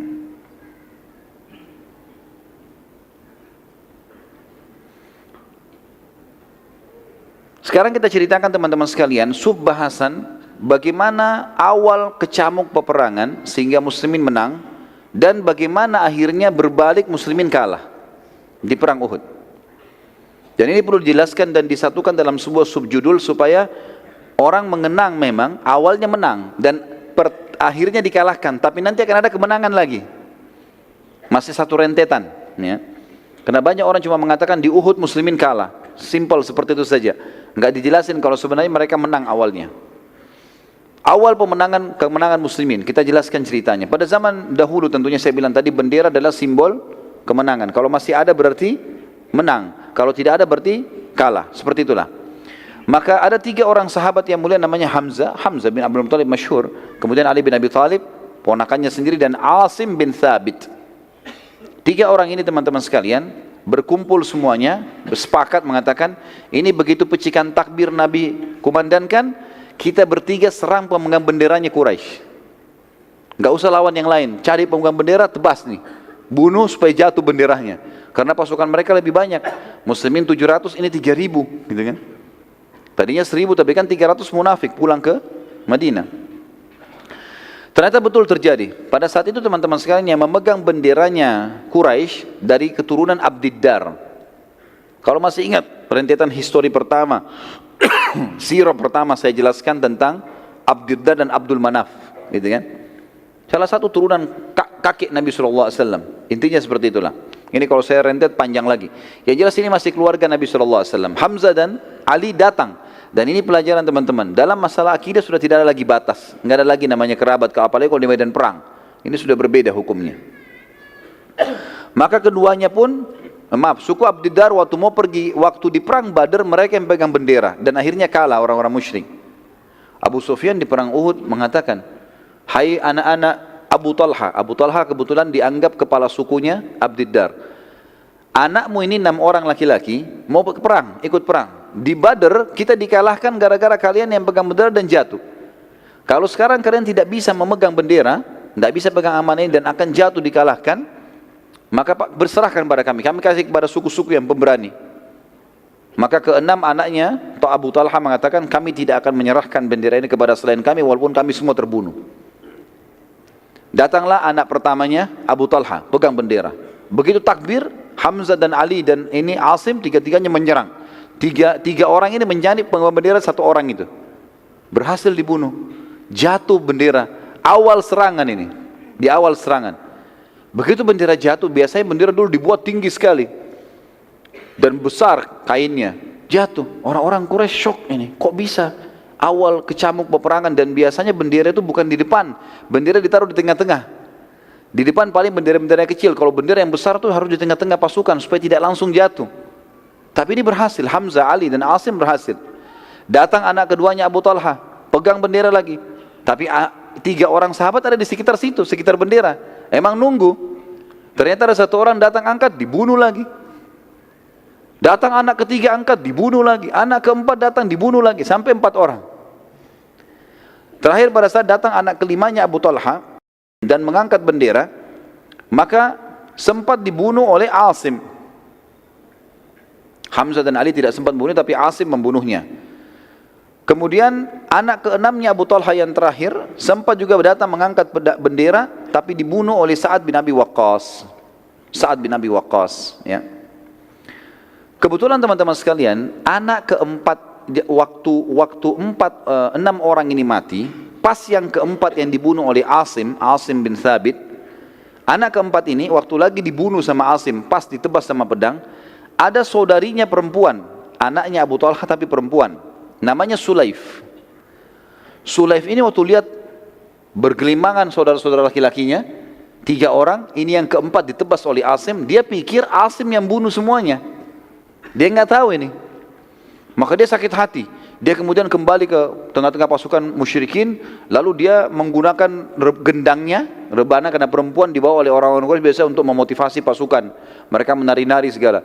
Lalu dia pukul gendangnya, lalu dia mengatakan si Sulaif, siapa yang bisa membunuh Asim untukku, lalu dia membawa batok kepalanya kepadaku, maka aku akan isi seukuran batok kepalanya Asim emas buat dia. Dia motivasi orang untuk perang, bunuh Asim ini. Mendengar kalimat tersebut, orang-orang Quraisy yang ada sekitar situ tamak, mau tahu kalau ini Sulaif ini orang kaya. Maka mereka pun akhirnya mengeroyoki Asim pada saat itu, berusaha mencari dan mengeroyoki Asim. Sulaif pada saat itu, teman-teman sekalian, kemudian menyiapkan beberapa emas yang dia harus berikan, sampai akhirnya Abu Sufyan mengeluarkan instruksi. begini isinya, sebagaimana mereka muslimin menyerang bendera kita, sekarang kita serang bendera mereka. Karena ini bendera sudah nggak bisa nih. Dan harus ada satu orang yang memegang bendera dari Abdiddar, gitu kan. Angkatlah bendera, maka datang Suwaib tadi, yang sempat kita sebutkan namanya. Suwaib ini adalah budak Abdiddar. Dia datang lalu dia pegang, lalu dia kibar-kibarkan, sambil pasukan musyrikin berusaha melindungi bendera tadi dan mencari siapa yang memegang bendera dari muslimin. Waktu itu kebetulan yang pegang bendera Mus'ab bin Umair radhiyallahu anhu, nanti kita kisahkan juga bagaimana meninggalnya beliau. Pada saat itu teman-teman, akhirnya perang mulai memanas dan target mereka adalah saling menjatuhkan bendera satu sama yang lain. Pada saat itu Hamzah, Ali dan Asim, ketiga orang ini tetap tidak mau, walaupun pasukan Quraisy melindungi pemegang bendera, tetap mereka berusaha bertiga menjatuhkan bendera. Dan Asim pun tetap tidak peduli dengan penawaran Sulaif tadi kepada orang-orang Quraisy. Akhirnya ketiganya berhasil membunuh budak tadi, Suwaib, dan bendera Quraisy jatuh. Gara-gara ini teman-teman sekalian, kena bendera sudah 8 kali jatuh. Dan Suwaib waktu jatuh, ditusuk oleh 3 orang sahabat ini, sempat jatuh, dia terpotong tangannya kanan, dia pegang bendera dengan tangan kiri, terpotong tangan kiri, dia pegang dengan tangan kanannya, sampai ditebas, dia jatuh pun ke tanah, dia masih pegang bendera itu.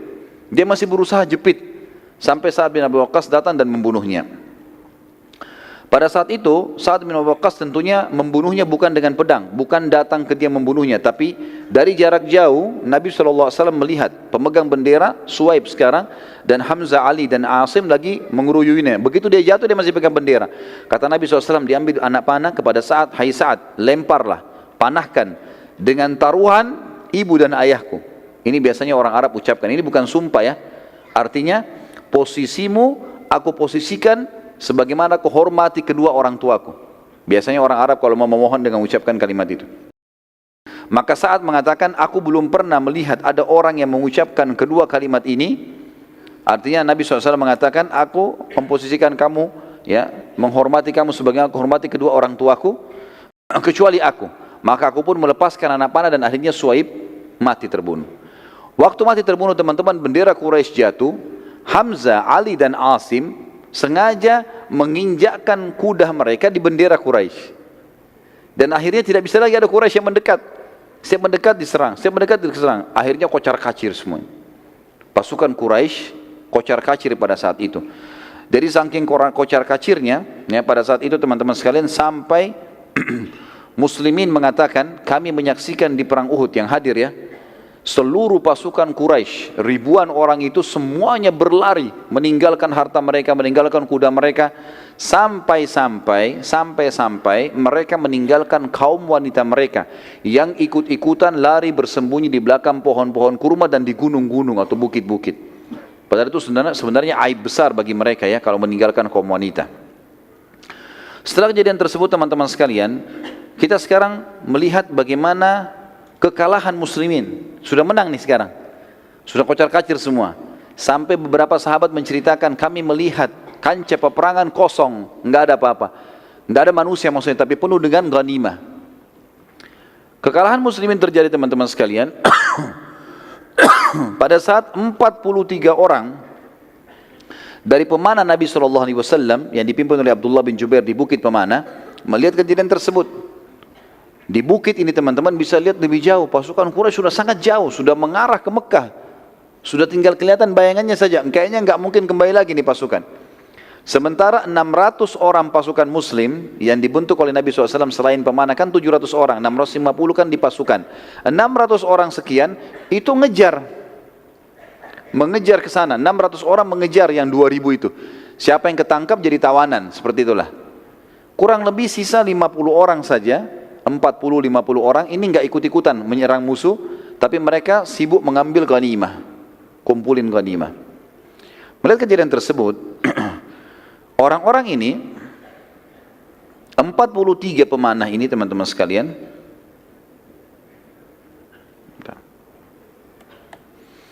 mereka melihat tempat itu kosong, mereka bilang, sudah nggak ada musuh, ayo kita turun bantu sahabat saudara-saudara kita untuk ngumpulin ghanimah. Kata Abdullah bin Jubair, ingat pesan Nabi SAW, jangan tinggalkan bukit, menang atau kalah, sampai tunggu instruksi. Tapi gak ada lagi, musuh gak ada. Subhanallah, dari 50 orang, 43 turun. Berkhianat di sini turun mereka. Ya, di sini kita katakan berkhianat teman-teman sekalian, bukan aib untuk para sahabat, tapi untuk individu yang melakukannya. Karena definisi sahabat jauh lebih luas masalah ini. Maka turunlah 43 orang itu, ikut kumpulin ghanimah. Karena sisa 7 orang, saya tadi di awal peperangan ini menceritakan teman-teman ada 200 pasukan kudanya Quraisy sembunyi di sebuah lembah. Tapi 50 pemanah tahu ini, sehingga mereka kalau mau menyerang dipanahin. Mereka tidak berani maju. Satu kali lemparkan 50 anak panah. Mereka cuma 200 orang, bisa habis ini kalau dipanah dengan 3 kali 4 kali panah gitu. Waktu melihat 43 orang ini turun, yang 7 orang ini sibuk nasihatin teman-temannya, jangan turun, jangan turun. Khalid bin Walid gunakan kesempatan, keluar dari lembah. Manuver, dia naik di atas bukit pemanah, lalu dibunuh yang 7 orang. Sahabat ini. Waktu dibunuh 7 orang, jangan lupa tadi, di kancah peperangan sisa berapa orang? 50. Ditambah dengan 43 orang, 90 orang sekian. Ya. Cuma ini jumlahnya pasukan muslimin, yang lainnya jauh di depan sana. Maka yang terjadi, 200 orang ini membunuh yang 7 orang, kemudian mereka menyerang dari belakang. Dan ini pasukan kuda, ini sama dengan kalau kita tank sekarang. Kuat sekali. Kudanya bisa menyerang, dia bisa menyerang. Lalu Khalid bin Walid menyeranglah pasukan yang 90 itu. Yang ada di depan, dari belakang nih. Begitu mereka menyerang, mereka berhasil sampai ke benderanya orang-orang musyrik. Hamzah, Ali dan Asim ikut dengan 600 itu menyerang musuh ke depan. Bendera Quraisy sudah dianggap kalah kan di belakang. Tidak berpikir kalau ada pasukan dari belakang. Maka akhirnya bendera kembali dinaikkan. Pada saat dinaikkan bendera dan 90 orang itu kocar kacir semuanya karena kaget diserang dari belakang gitu kan. Ada beberapa yang jadi korban. Maka Khalid bin Walid dan pasukannya meneriakkan yel-yel Quraisy. Sambil angkat bendera, dikebar-kebarin, sambil teriak-teriak, angkat yel-yelnya. Maka orang-orang Quraisy yang dari jauh, itu rupanya ada yang dengar, saling mengingatkan, ada bendera berdiri, bendera berdiri. Akhirnya pasukan yang sudah jauh kembali. 2000 lebih itu kembali. Dari belakang 200, pasukan muslimin di sini 600 ada di tengah-tengah. 2000 ini kembali nyerang. Gitu kan? Rupanya waktu mendengar yel-yel Quraisy di belakang, pasukan yang 600 muslimin juga balik ke belakang. Ini ada apa ini? Rasulullah ada di belakang ini. Kita harus kembali. Kembalilah 600 orang itu. Itu waktu kembali diceritakan bagaimana kacaunya. Pasukan muslimin kembali. Yang 600 ini yang 90 melarikan diri. Kan? Tabrakan dan 200 nyerang dari belakang. Yang 2000 datang dari sana. Jadi sangat luar biasa. Kocar kacir. Sampai ada muslim membunuh muslim yang lain pada saat itu. Kesalahan. Sudah kacau keadaan sampai ada yang terbunuh pada saat itu. Di antara kaum muslimin yang terbunuh adalah Yaman. Yaman anak ayahnya Huzaifah bin Yaman.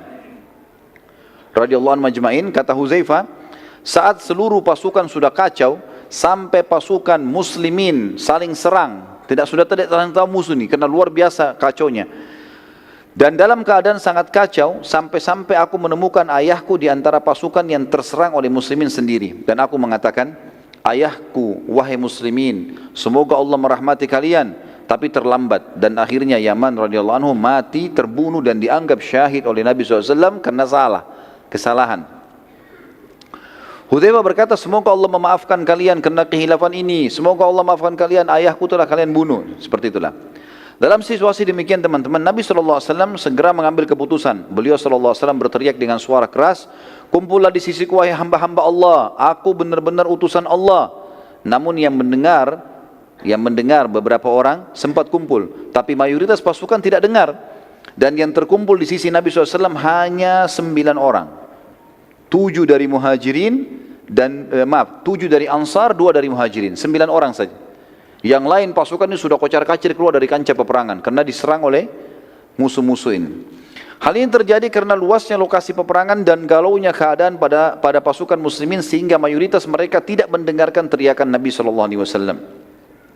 Terutama pada pasukan terdepan yang merupakan pasukan inti seperti Hamzah, Ali, ya. Zubair, ini yang kuat-kuat semua ini tidak dengar. Karena mereka jauh dari Nabi SAW. Jadi yang dari 90 ini saja yang cuma mendekat, itu pun cuma berapa orang gitu. Dan mereka tersibukkan pada saat itu berusaha mengejar musyrikin yang lari ke Mekah, tapi mereka sekarang kembali menyerang. Jadi Hamzah dan Ali juga ini sibuk lagi menghadapi pasukan yang 2000 itu. Dari pasukan depan muslimin ada pemegang bendera, sahabat Nabi mulia Mus'ab bin Umair radhiyallahu anhu, yang juga kembali ke arah belakang untuk mengetahui apa yang sedang terjadi. Pada saat situasi kacau, Mus'ab diserang oleh pasukan Khalid bin Walid dan mereka berhasil memotong tangan kanannya Mus'ab yang memegang bendera. Lalu Mus'ab memegang dengan tangan kirinya, kemudian dipotong lagi tangan kirinya, sisa dengan tangannya dia memegang bendera. Lalu pasukan Khalid bin Walid menusuk dadanya, dan sebagian riwayat menyebutkan Ibnu Qami'ah yang telah menusuk dada Mus'ab bin Umair dan beliau mati syahid pada saat itu. Dan akhirnya bendera muslimin jatuh. Dari sisi lain, Hamzah dan pasukan muslimin lainnya yang masih di depan tidak menyadari adanya serangan dari belakang dan bagaimana kacaunya keadaan pasukan pada saat itu serta serangan Khalid bin Walid.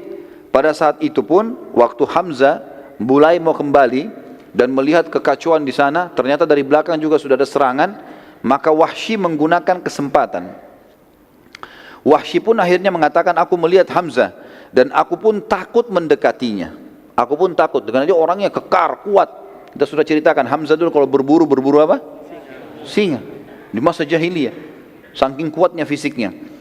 Maka Wahsy mengatakan, aku coba mencari peluang di mana aku bisa membunuh orang ini sehingga aku lolos dari keterbudakan.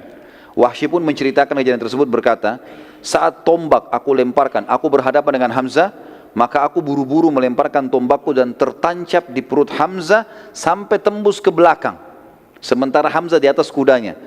Hamzah tidak terjatuh dan ia malah menghadap ke arahku, dan maka aku pun sangat ketakutan. Dan ia terus saja mengejar ke arahku sampai aku berusaha melarikan diri secepat mungkin. Hamzah pakai kuda, tapi dia tertusuk ini tombak. Orang lain sudah mati nih, tapi Hamzah dengan izin Allah sementara masih bisa lari. Bahkan Hamzah sempat mendekati Wahsy. Pada saat sudah dekat, banyaknya darah yang mengalir membuat Hamzah akhirnya jatuh. Kata Wahsy, pada saat itu pun akhirnya aku berhasil lolos dari keterbudakan karena Hamzah sudah mati, dan aku mencabut tombakku dari tubuh Hamzah setelah aku yakin pastikan dia sudah meninggal. Tentu dengan berjalannya waktu teman-teman sekalian, Wahsy ini masuk Islam nanti. Masuk Islam, ada kisahnya begitu ya. Dan dia berkata, masih saja aku dihantui perasaan bersalah karena telah membunuh paman Nabi SAW dan tidak akan bisa terbayar kecuali dengan mati syahid di jalan Allah. Dan aku membunuh pemimpin orang kafir yang setimpal kedudukannya dengan Hamzah. Akhirnya Wahsy pun memenuhi niatnya, dan dialah satu-satunya yang telah membunuh Musailamah Al-Kadzab, orang yang mengaku Nabi. Pada saat akhir hidupnya Nabi SAW dan pada saat Nabi meninggal di pasukan Abu Bakar, Wahsy ikut. Dan Wahsy membunuh Musailamah Al-Kadzab dengan tombak yang dia pakai bunuh Hamzah. Dia bersihkan, dia rapikan, lalu dia tombak ke arah yang mirip dengan Hamzah. Maka dia mengatakan, Wahsy berkata, inilah imbalan atas terbunuhnya paman Nabi SAW. Dan juga perlu diketahui pada saat Wahsy masuk Islam, Nabi SAW menerima Islamnya, tapi Nabi mengatakan, wahai Wahsy, jangan sering tampil di hadapanku. Begitu saja, karena Nabi masih ingat ya. Hamzah ini pada saat terbunuh, nanti kita akan lihat bagaimana korban-korban Uhud, luar biasa menyedihkan gitu kan. Nabi SAW, kata Umar bin Khattab, belum pernah kami lihat Nabi SAW menangis seperti menangisnya pada saat lihat jenazahnya Hamzah. Hidungnya terpotong, darah semua, dadanya terbelah, segala macam ini ya. Hal-hal yang buruk sekali. Nabi SAW, kita kembalikan cerita peperangan, mengatakan, wahai muslimin, kumpullah di sekitarku, wahai hamba-hamba Allah, aku benar-benar utusan Allah. Para sahabat berusaha kumpul, dan tadi hanya terkumpul sekitar 9 orang, 7 dari Ansar dan 2 dari Muhajirin. Sementara pasukan Khalid bin Walid melihat kesempatan ini untuk menyerang Nabi SAW. Karena waktu Nabi teriak, akhirnya ditahu posisinya Nabi oleh pasukannya Khalid bin Walid. Pasukan yang 600 sekarang sudah akan berhadapan dengan yang 2000 sekian. Maka pasukan Khalid bin Walid yang 200 ini mengarahkan, karena yang 90 sudah kacau balau dari pasukan muslimin, mengarahkan ke arah suara Nabi SAW. Pada saat itu teman-teman sekalian, 9 orang sahabat ini berusaha untuk membela Nabi SAW, tapi semuanya terbunuh, 9-9-nya di tangan Khalid bin Walid dengan pasukannya. Terbunuh semuanya, karena mereka jalan kaki, 200 orang ini semua berkuda. Sampai tertinggal Nabi SAW. Utbah bin Abi Waqqas dan Abdullah ibn Abi Kami'ah. Ini Utbah, saudaranya Sa'ad bin Abi Waqqas ya. Tapi dalam keadaan kafir, ikut dengan pasukan musyrikin. Utbah bin Abi Waqqas dan Abdullah bin Abi Kami'ah, keduanya dari pasukan Khalid, berusaha menyerang Nabi SAW. Dan Nabi SAW saat itu masih ditemani oleh satu orang sahabat. Maaf, tadi bukan tinggal sendiri, tapi ada satu orang, Talha bin Ubaidillah. Dan menyusul sahabat yang lain, menyusul datang itu Sa'ad bin Abi Waqqas, saudaranya Utbah. Lalu duanya mendampingi Nabi SAW. Keduanya berusaha bertahan, namun beliau SAW bersama dengan sahabat ini, dua-duanya, tiga-tiganya jatuh ke dalam lubang yang telah dibuat oleh Abu Amir. Yang tadi kita sudah sebutkan namanya, orang yang mau mengaku raja kemudian tidak jadi di Madinah. Dan dia diberikan julukan Abu Amir al-Fasiq, orang fasik ini, karena dia dianggap orang yang buruk. Dalam situasi seperti itu, Nabi SAW masuk dalam lubang, kemudian juga Sa'ad masuk dalam lubang, Talha masuk dalam lubang yang bersebelahan, berbeda gitu. Maka Abdullah bin Abi Kami'ah segera menghantamkan pedangnya dari atas lubang ke arah punggung kanan Nabi SAW. Dan pada saat itu Nabi SAW terkena punggung sebelah kanan Nabi SAW, tapi ada baju besi dan tidak melukai Nabi SAW. Tapi Nabi mengatakan dalam sebuah riwayat sahih, aku masih merasakan sakitnya selama sebulan pukulan itu. Dan ini menandakan teman-teman sekalian, Nabi saja bisa merasakan sakit, apalagi manusia biasa, gitu kan? Wajar itu. Lalu Ibnu Kami'ah menyerang Nabi SAW lagi ke arah punggung kiri beliau SAW, dan karena kerasnya pukulan ke arah punggung kiri, karena dia pikir punggung kanan sudah, dia pukul ke punggung kiri. Nabi SAW coba menangkisnya, berusaha membela, tapi topi besi Nabi SAW ada beberapa jaring besi turun dari sisi kanannya, itu sempat kena pedangnya Ibnu Kami'ah dan menancap di pipi Nabi SAW, pipi kanan Nabi ya. Dan pada saat itu akhirnya berdarah, mengeluarkan darah, dan kena kerasnya pukulan besi pedang tersebut sampai akhirnya gigi geraham Nabi SAW pecah pada saat itu. Talha bin Ubaidillah berhasil naik dari lubang sebelah. Sementara proses ini terjadi, Ibnu Kami'ah menyerang Nabi SAW dan Nabi agak sulit dalam lubang, gitu kan, terus diserang dengan pedang.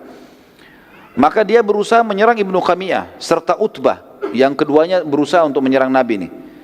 Sisa pasukan Khalid bin Walid berusaha menyerang Talha bin Ubaidillah, sementara ia terus melawan sendirian sampai seluruh dada dan tubuhnya dipenuhi anak panah, juga tebasan-tebasan pedang.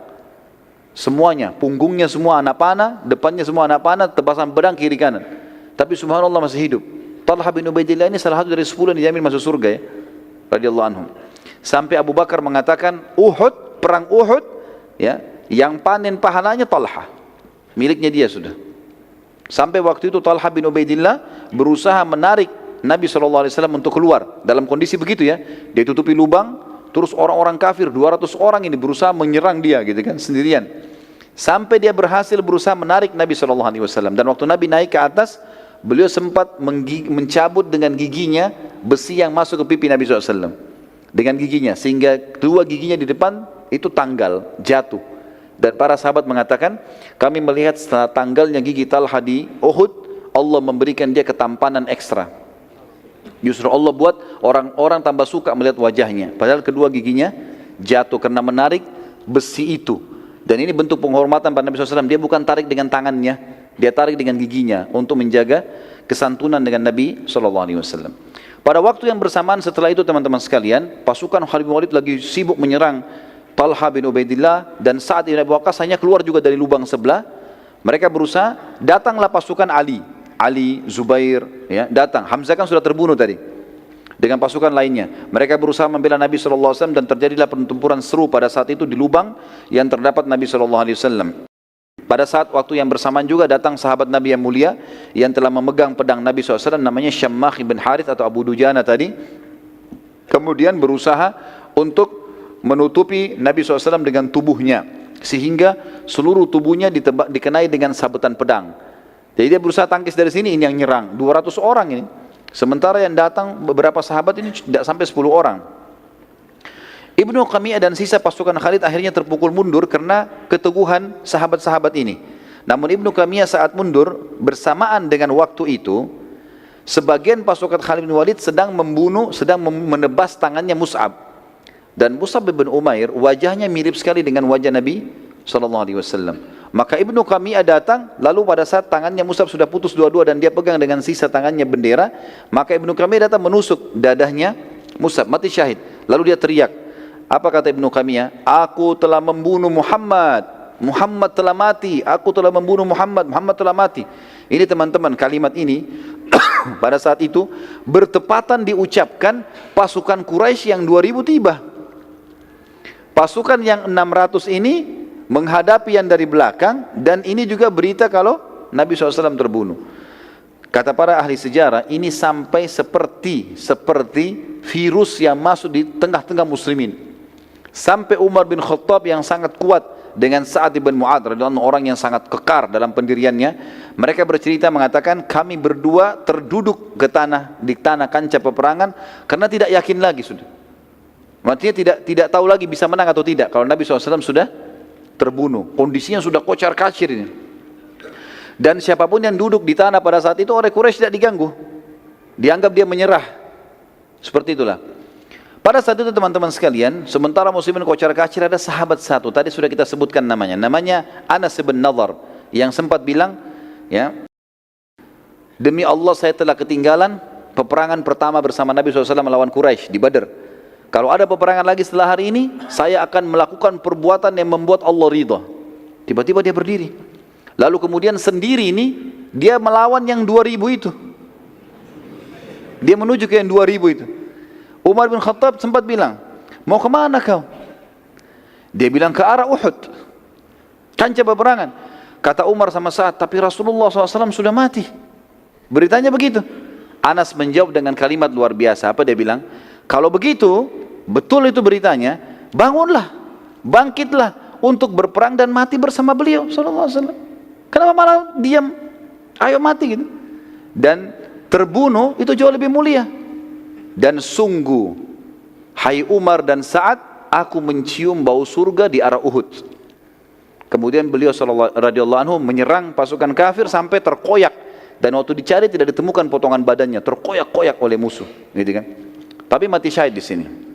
Umar mengatakan, dan Sa'ad dua-duanya, sungguh kalimat Anas telah membakar kembali semangat kami, dan kami saling berkata, benar, kenapa kita tinggal diam? Maka keduanya pun kembali ikut berperang, dan mulai, entah harus mulai dari mana, tapi mereka berperang. Umar berkata, aku pun coba mengumpulkan senjata apa saja yang aku bisa, lalu aku pakai menyerang. Sa'ad juga berkata, kami lalu berusaha mengikuti saja Anas. Anas kemana kita ikutin sampai dia terbunuh oleh musuh. Apa yang dia buat kita ikutin semampu kita. Sudah nggak tahu harus buat apa lagi. Kata Sa'ad, setelah peperangan selesai, kepada Nabi SAW, Sa'ad berkata kepada Nabi SAW pada saat perang selesai, demi Allah ya Rasulullah, kami tidak dapat mengikuti gerakan dan keberanian Anas. Luar biasa, kita tidak bisa. Waktu perang sudah selesai. Anas bin Nadhr radhiyallahu anhu, maka pada saat itu teman-teman sekalian, pada saat selesai peperangan dan jenazah muslimin dikumpulkan, maka jenazah Anas bin Malik sulit untuk ditemukan, dikatakan, dan dikenal, dan yang mengenal hanya saudarinya dari tanda lahir di tangannya. Ada tanda lahir di tangannya. Itu karena pada tubuh Anas ditemukan 83 luka dari anak panah, goresan dan lemparan tombak serta sabetan pedang. Pada saat itu teman-teman sekalian, sementara bendera kaum muslimin jatuh dan bendera musyrikin juga masih jatuh, pasukan Khalid bin Walid sempat mengambilnya. Tapi waktu mulai dilawan oleh Ali, oleh Zubair, maka mereka mulai melarikan diri lagi, yang 200 ini. Tiba-tiba saja seorang wanita bernama Amroh dari suku Abduddar, ia mengangkat bendera musyrikin. Melihat bendera musyrik berdiri, maka Abu Sufyan dan sisa pasukan musyrikin pun kemudian berkumpul di sekitar bendera. Dari sisi muslimin, Ali bin Abi Thalib juga kembali mengangkat bendera muslimin, yang akhirnya membuat umumnya muslimin yang masih tersedia di kancah peperangan, mereka berkumpul pada bendera itu. Namun Nabi SAW memerintahkan agar pasukan muslimin mundur ke arah Uhud, menyandar sampai merapat di gunung. Maka melihat bendera muslimin menuju Uhud, sisa pasukan pun ikut akhirnya. Seluruh muslimin mulai berkumpul di situ. Sementara pasukan musyrikin mengikuti bendera mereka maju menuju kancah peperangan, dan mereka menuju ke arah bendera muslimin untuk kembali menyerang. Nabi SAW saat melihat mereka menyerang, sementara kekuatan yang terkumpul saat itu bersama Nabi SAW, maksimal waktu itu yang di sekitar Nabi 50 orang. Masih berserakan ada ratusan orang, gitu kan? Pasukan musyrikin sudah bersatu, ribuan orang datang sekarang. Maka Nabi SAW menyerahkan anak-anak panah kepada Sa'ad bin Abi Waqqas. Kata Nabi SAW, lempar hai Sa'ad, panah ke arah musuh, supaya muslimin bisa berkumpul. Kata Sa'ad, apa yang saya harus lempar ya Rasulullah? Rasulullah SAW mengatakan, lempar wahai Sa'ad dengan apa saja yang aku beri. Maka Sa'ad mengatakan, aku pun memanah dengan anak-anak panah yang diberi oleh Nabi SAW. Setiap dikasih diarahkan ke panah. Dan sampai aku melempar anak panah yang tidak bermata tajam, patah ke depannya. Pokoknya dikasih aku panahin. Tugas aku cuma melemparkan ke arah musuh. Kata Sa'ad, aku pun memanah dengan anak-anak panah yang diberi oleh Nabi SAW. Dan demi Allah, setiap anak panah yang dilempar mematikan musuh. Jadi satu anak panah dilempar mati, satu mati. Jadi mungkin lebih dari 20 anak panah dilempar oleh Sa'ad, semuanya membunuh. Mati, termasuk yang tidak ada runcingnya tadi itu.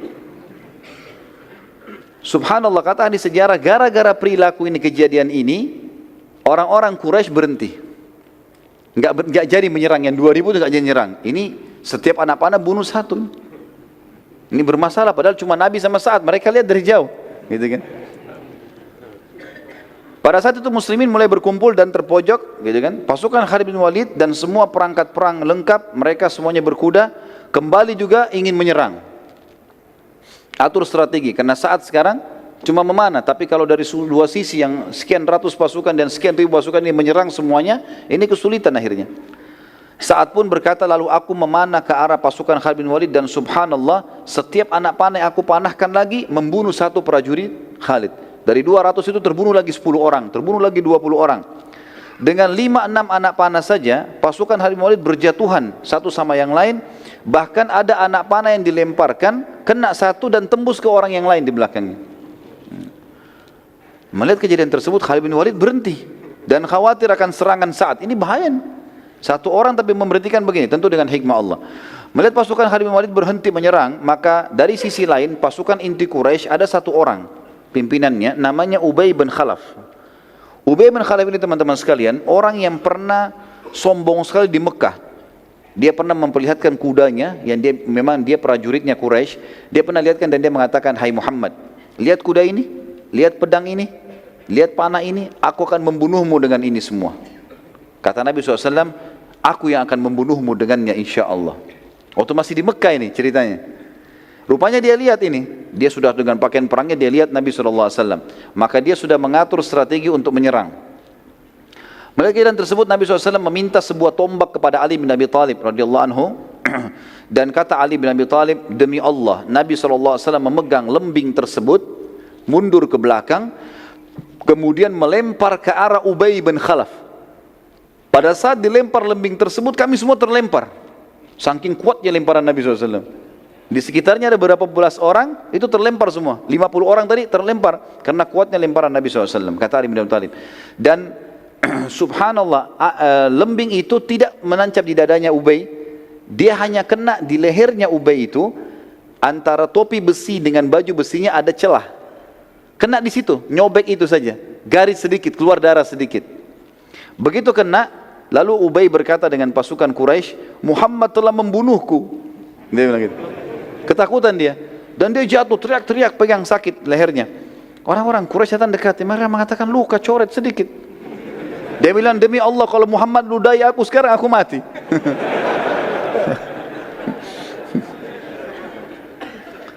Pada saat dia balik ke Mekah, ini kita cerita selesai peperangan, mereka balik ke Mekah, ternyata betul Ubay ini sakit parah gara-gara luka itu dan tidak bisa sembuh, dan akhirnya mati gara-gara itu. Dan ini kena hadis Nabi SAW yang sangat tegas ya. Kata Nabi SAW, sungguh murka Allah memuncak kepada orang yang telah dibunuh oleh nabinya. Nabi SAW jarang membunuh, tapi kalau orang itu dibunuh oleh Nabi berarti luar biasa orangnya.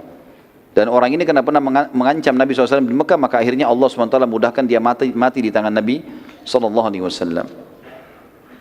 Nabi SAW akhirnya menyuruh pasukan muslimin untuk naik ke atas bukit. Saya percepat saja. Kemudian beliau SAW tidak mampu lagi naik karena letih. Lalu beberapa orang sahabat diantaranya Talha bin Ubaidillah kembali radhiyallahu anhu, yang penuh dengan anak panah, yang penuh dengan sabetan pedang. Kemudian tunduk dan membiarkan Nabi SAW menginjak punggung beliau radhiyallahu anhu. Kemudian Nabi SAW pun naik. Kata dia, ya Rasulullah, naiklah wahai Nabi Allah ke atas pundak. Maka naiklah Nabi SAW sampai akhirnya berhasil menaiki bukit atau gunung Uhud itu sendiri. Para sahabat pun naik bersama dengan Nabi SAW, dan pada saat Nabi SAW di atas dan para sahabat sudah naik ke atas, bersembunyi di atas, sempat Uhud goncang, goyang. Maka Nabi SAW menyentakkan kakinya sambil mengatakan, tenanglah hai Uhud, sesungguhnya di atasmu ada seorang Nabi, ada Siddiq, Abu Bakar, dan ada syahidan. Dua orang mati syahid, ada Uthman dan ada Ali, ada Umar dan ada Uthman radhiyallahu anhum ajma'in gitu.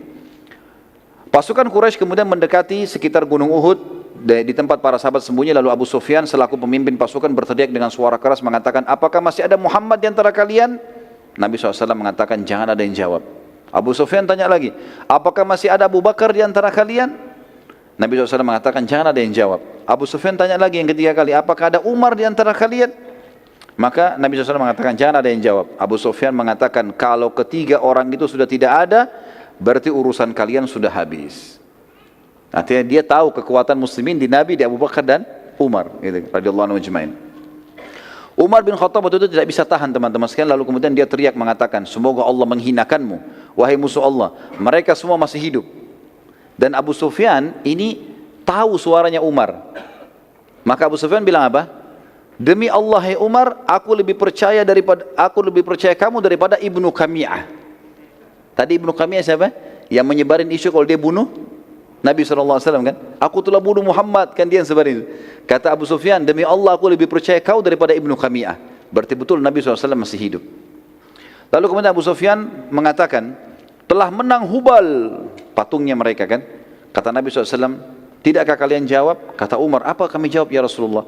Kata Nabi SAW, jawab, katakan, Allah jauh lebih mulia dan terhormat. Maka Umar berkata, Allahu a'az wa akram. Allah itu lebih mulia dan lebih terhormat. Abu Sufyan berkata lagi, kami memiliki Al-Lat dan tidak ada Lat untuk kalian. Lat ini nama patungnya mereka. Umar menjawab, Allah satu-satunya tempat bersandar kami. Abu Sufyan berkata lagi, sungguh inilah imbalan atas kekalahan kami di Badar. Perlu aku ingatkan bahwa pada jenazah-jenazah kalian terdapat mutilasi dan pengerusakan pada jasad mereka yang tidak aku perintahkan dan tidak aku larang. Pasukanku ini ada yang mutilasi loh, ada yang potong-potong tangan, ada yang potong kuping, ada yang potong hidung. Tapi ini tidak aku perintahkan dan aku juga tidak larang karena mereka dendam kejadian di Badar. Umar menjawab, sungguh korban kami pasti masuk surga dan korban kalian masuk neraka. Lalu pasukan Quraisy balik menuju ke arah Mekah teman-teman sekalian, sementara Nabi SAW dan para sahabat sibuk mengurus jenazah mujahidin. Nabi SAW sempat menanyakan beberapa orang sahabat, diantaranya Sa'ad ibn Rabi' radhiyallahu anhu yang ada ditemukan diantara korban muslimin. Dan Nabi SAW berkata kepada para sahabat, carikan untuk saya Sa'ad ibn Rabi'. Para sahabat menyebar, sampai hanya ada seorang sahabat menemukan dia, lalu berkata, wahai Sa'ad, Sa'ad lagi penuh dengan darah, lagi sementara mau sakarat ya. Maka dia mengatakan, wahai Sa'ad, Rasulullah menanyakan tentangmu. Kata dia, sampaikan salamku kepada Nabi SAW dan katakan kepada beliau, kalau semoga Allah membalas beliau dengan sebaik-baik balasan. Dan ya, sampaikan kepada beliau kalau Sa'ad sudah mencium bau surga. Lalu kemudian dia bilang, sampaikanlah kepada sukuku bahwasanya tidak ada uzur buat kalian meninggalkan Nabi SAW, sementara kalian tahu kebenaran di bawahnya, maka matilah di bawah agamanya. Saat berkata, jadi kalimat ini semua diucapkan, kemudian dia mengatakan, aku mencium bau surga, lalu wafatlah Sa'ad radhiyallahu anhu. Terbunuh kurang lebih 70 orang sahabat Nabi di perang Badar, di perang Uhud, diantaranya Hamzah radhiyallahu anhu. Dan kita tutup teman-teman sekalian dengan kisah mutilasinya Hamzah ini ya. Waktu jenazah Hamzah ditemukan dan pada saat itu Hindun binti Utbah yang memang dendam dengan Hamzah, dia memanggil Wahsy. Manggil Wahsy kembali, dia mengatakan, belahkan untukku dadahnya karena aku mau mengambil jantungnya. Beberapa buku sejarah yang mengatakan ini kisah dibenarkan, ada yang mengatakan juga ini tidak dibenarkan, nanti diragukan. Tapi kita ambil pendapat yang mengatakan dibenarkan, maka dibelahlah dada Hamzah. Karena riwayat yang sahih menjelaskan waktu Umar menceritakan nangisnya Nabi SAW melihat jasadnya Hamzah, ini menguatkan itu. Maka dibelahlah dada Hamzah, terjadi mutilasi, bagian hidungnya dipotong, dadanya dibelah, lalu dicabut jantungnya, dan Hindun berusaha memakannya tapi dia tidak mampu karena tidak mungkin makan mentah. Lalu kemudian dia mengatakan, inilah pembalasan karena kau telah membunuh ayahku, pamanku dan saudaraku. Akhirnya Hamzah pun radhiyallahu anhu di situ dibiarkan, digeletakin dan dilumurin dengan darah.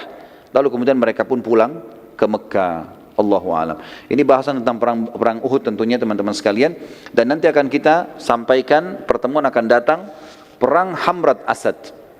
Jadi fase menangnya muslimin sudah kita jelaskan, fase kalahnya muslimin sudah kita jelaskan dan sebabnya. Nanti kita lihat ada fase kemenangan muslimin, dikenal dengan perang Hamrat Asad. Walaupun sebenarnya ini adalah lanjutan perang Uhud. Kenapa dikatakan perang Hamrat Asad? Karena Hamrat Asad nama sebuah tempat di mana Nabi SAW menyerang kembali Quraisy ke situ.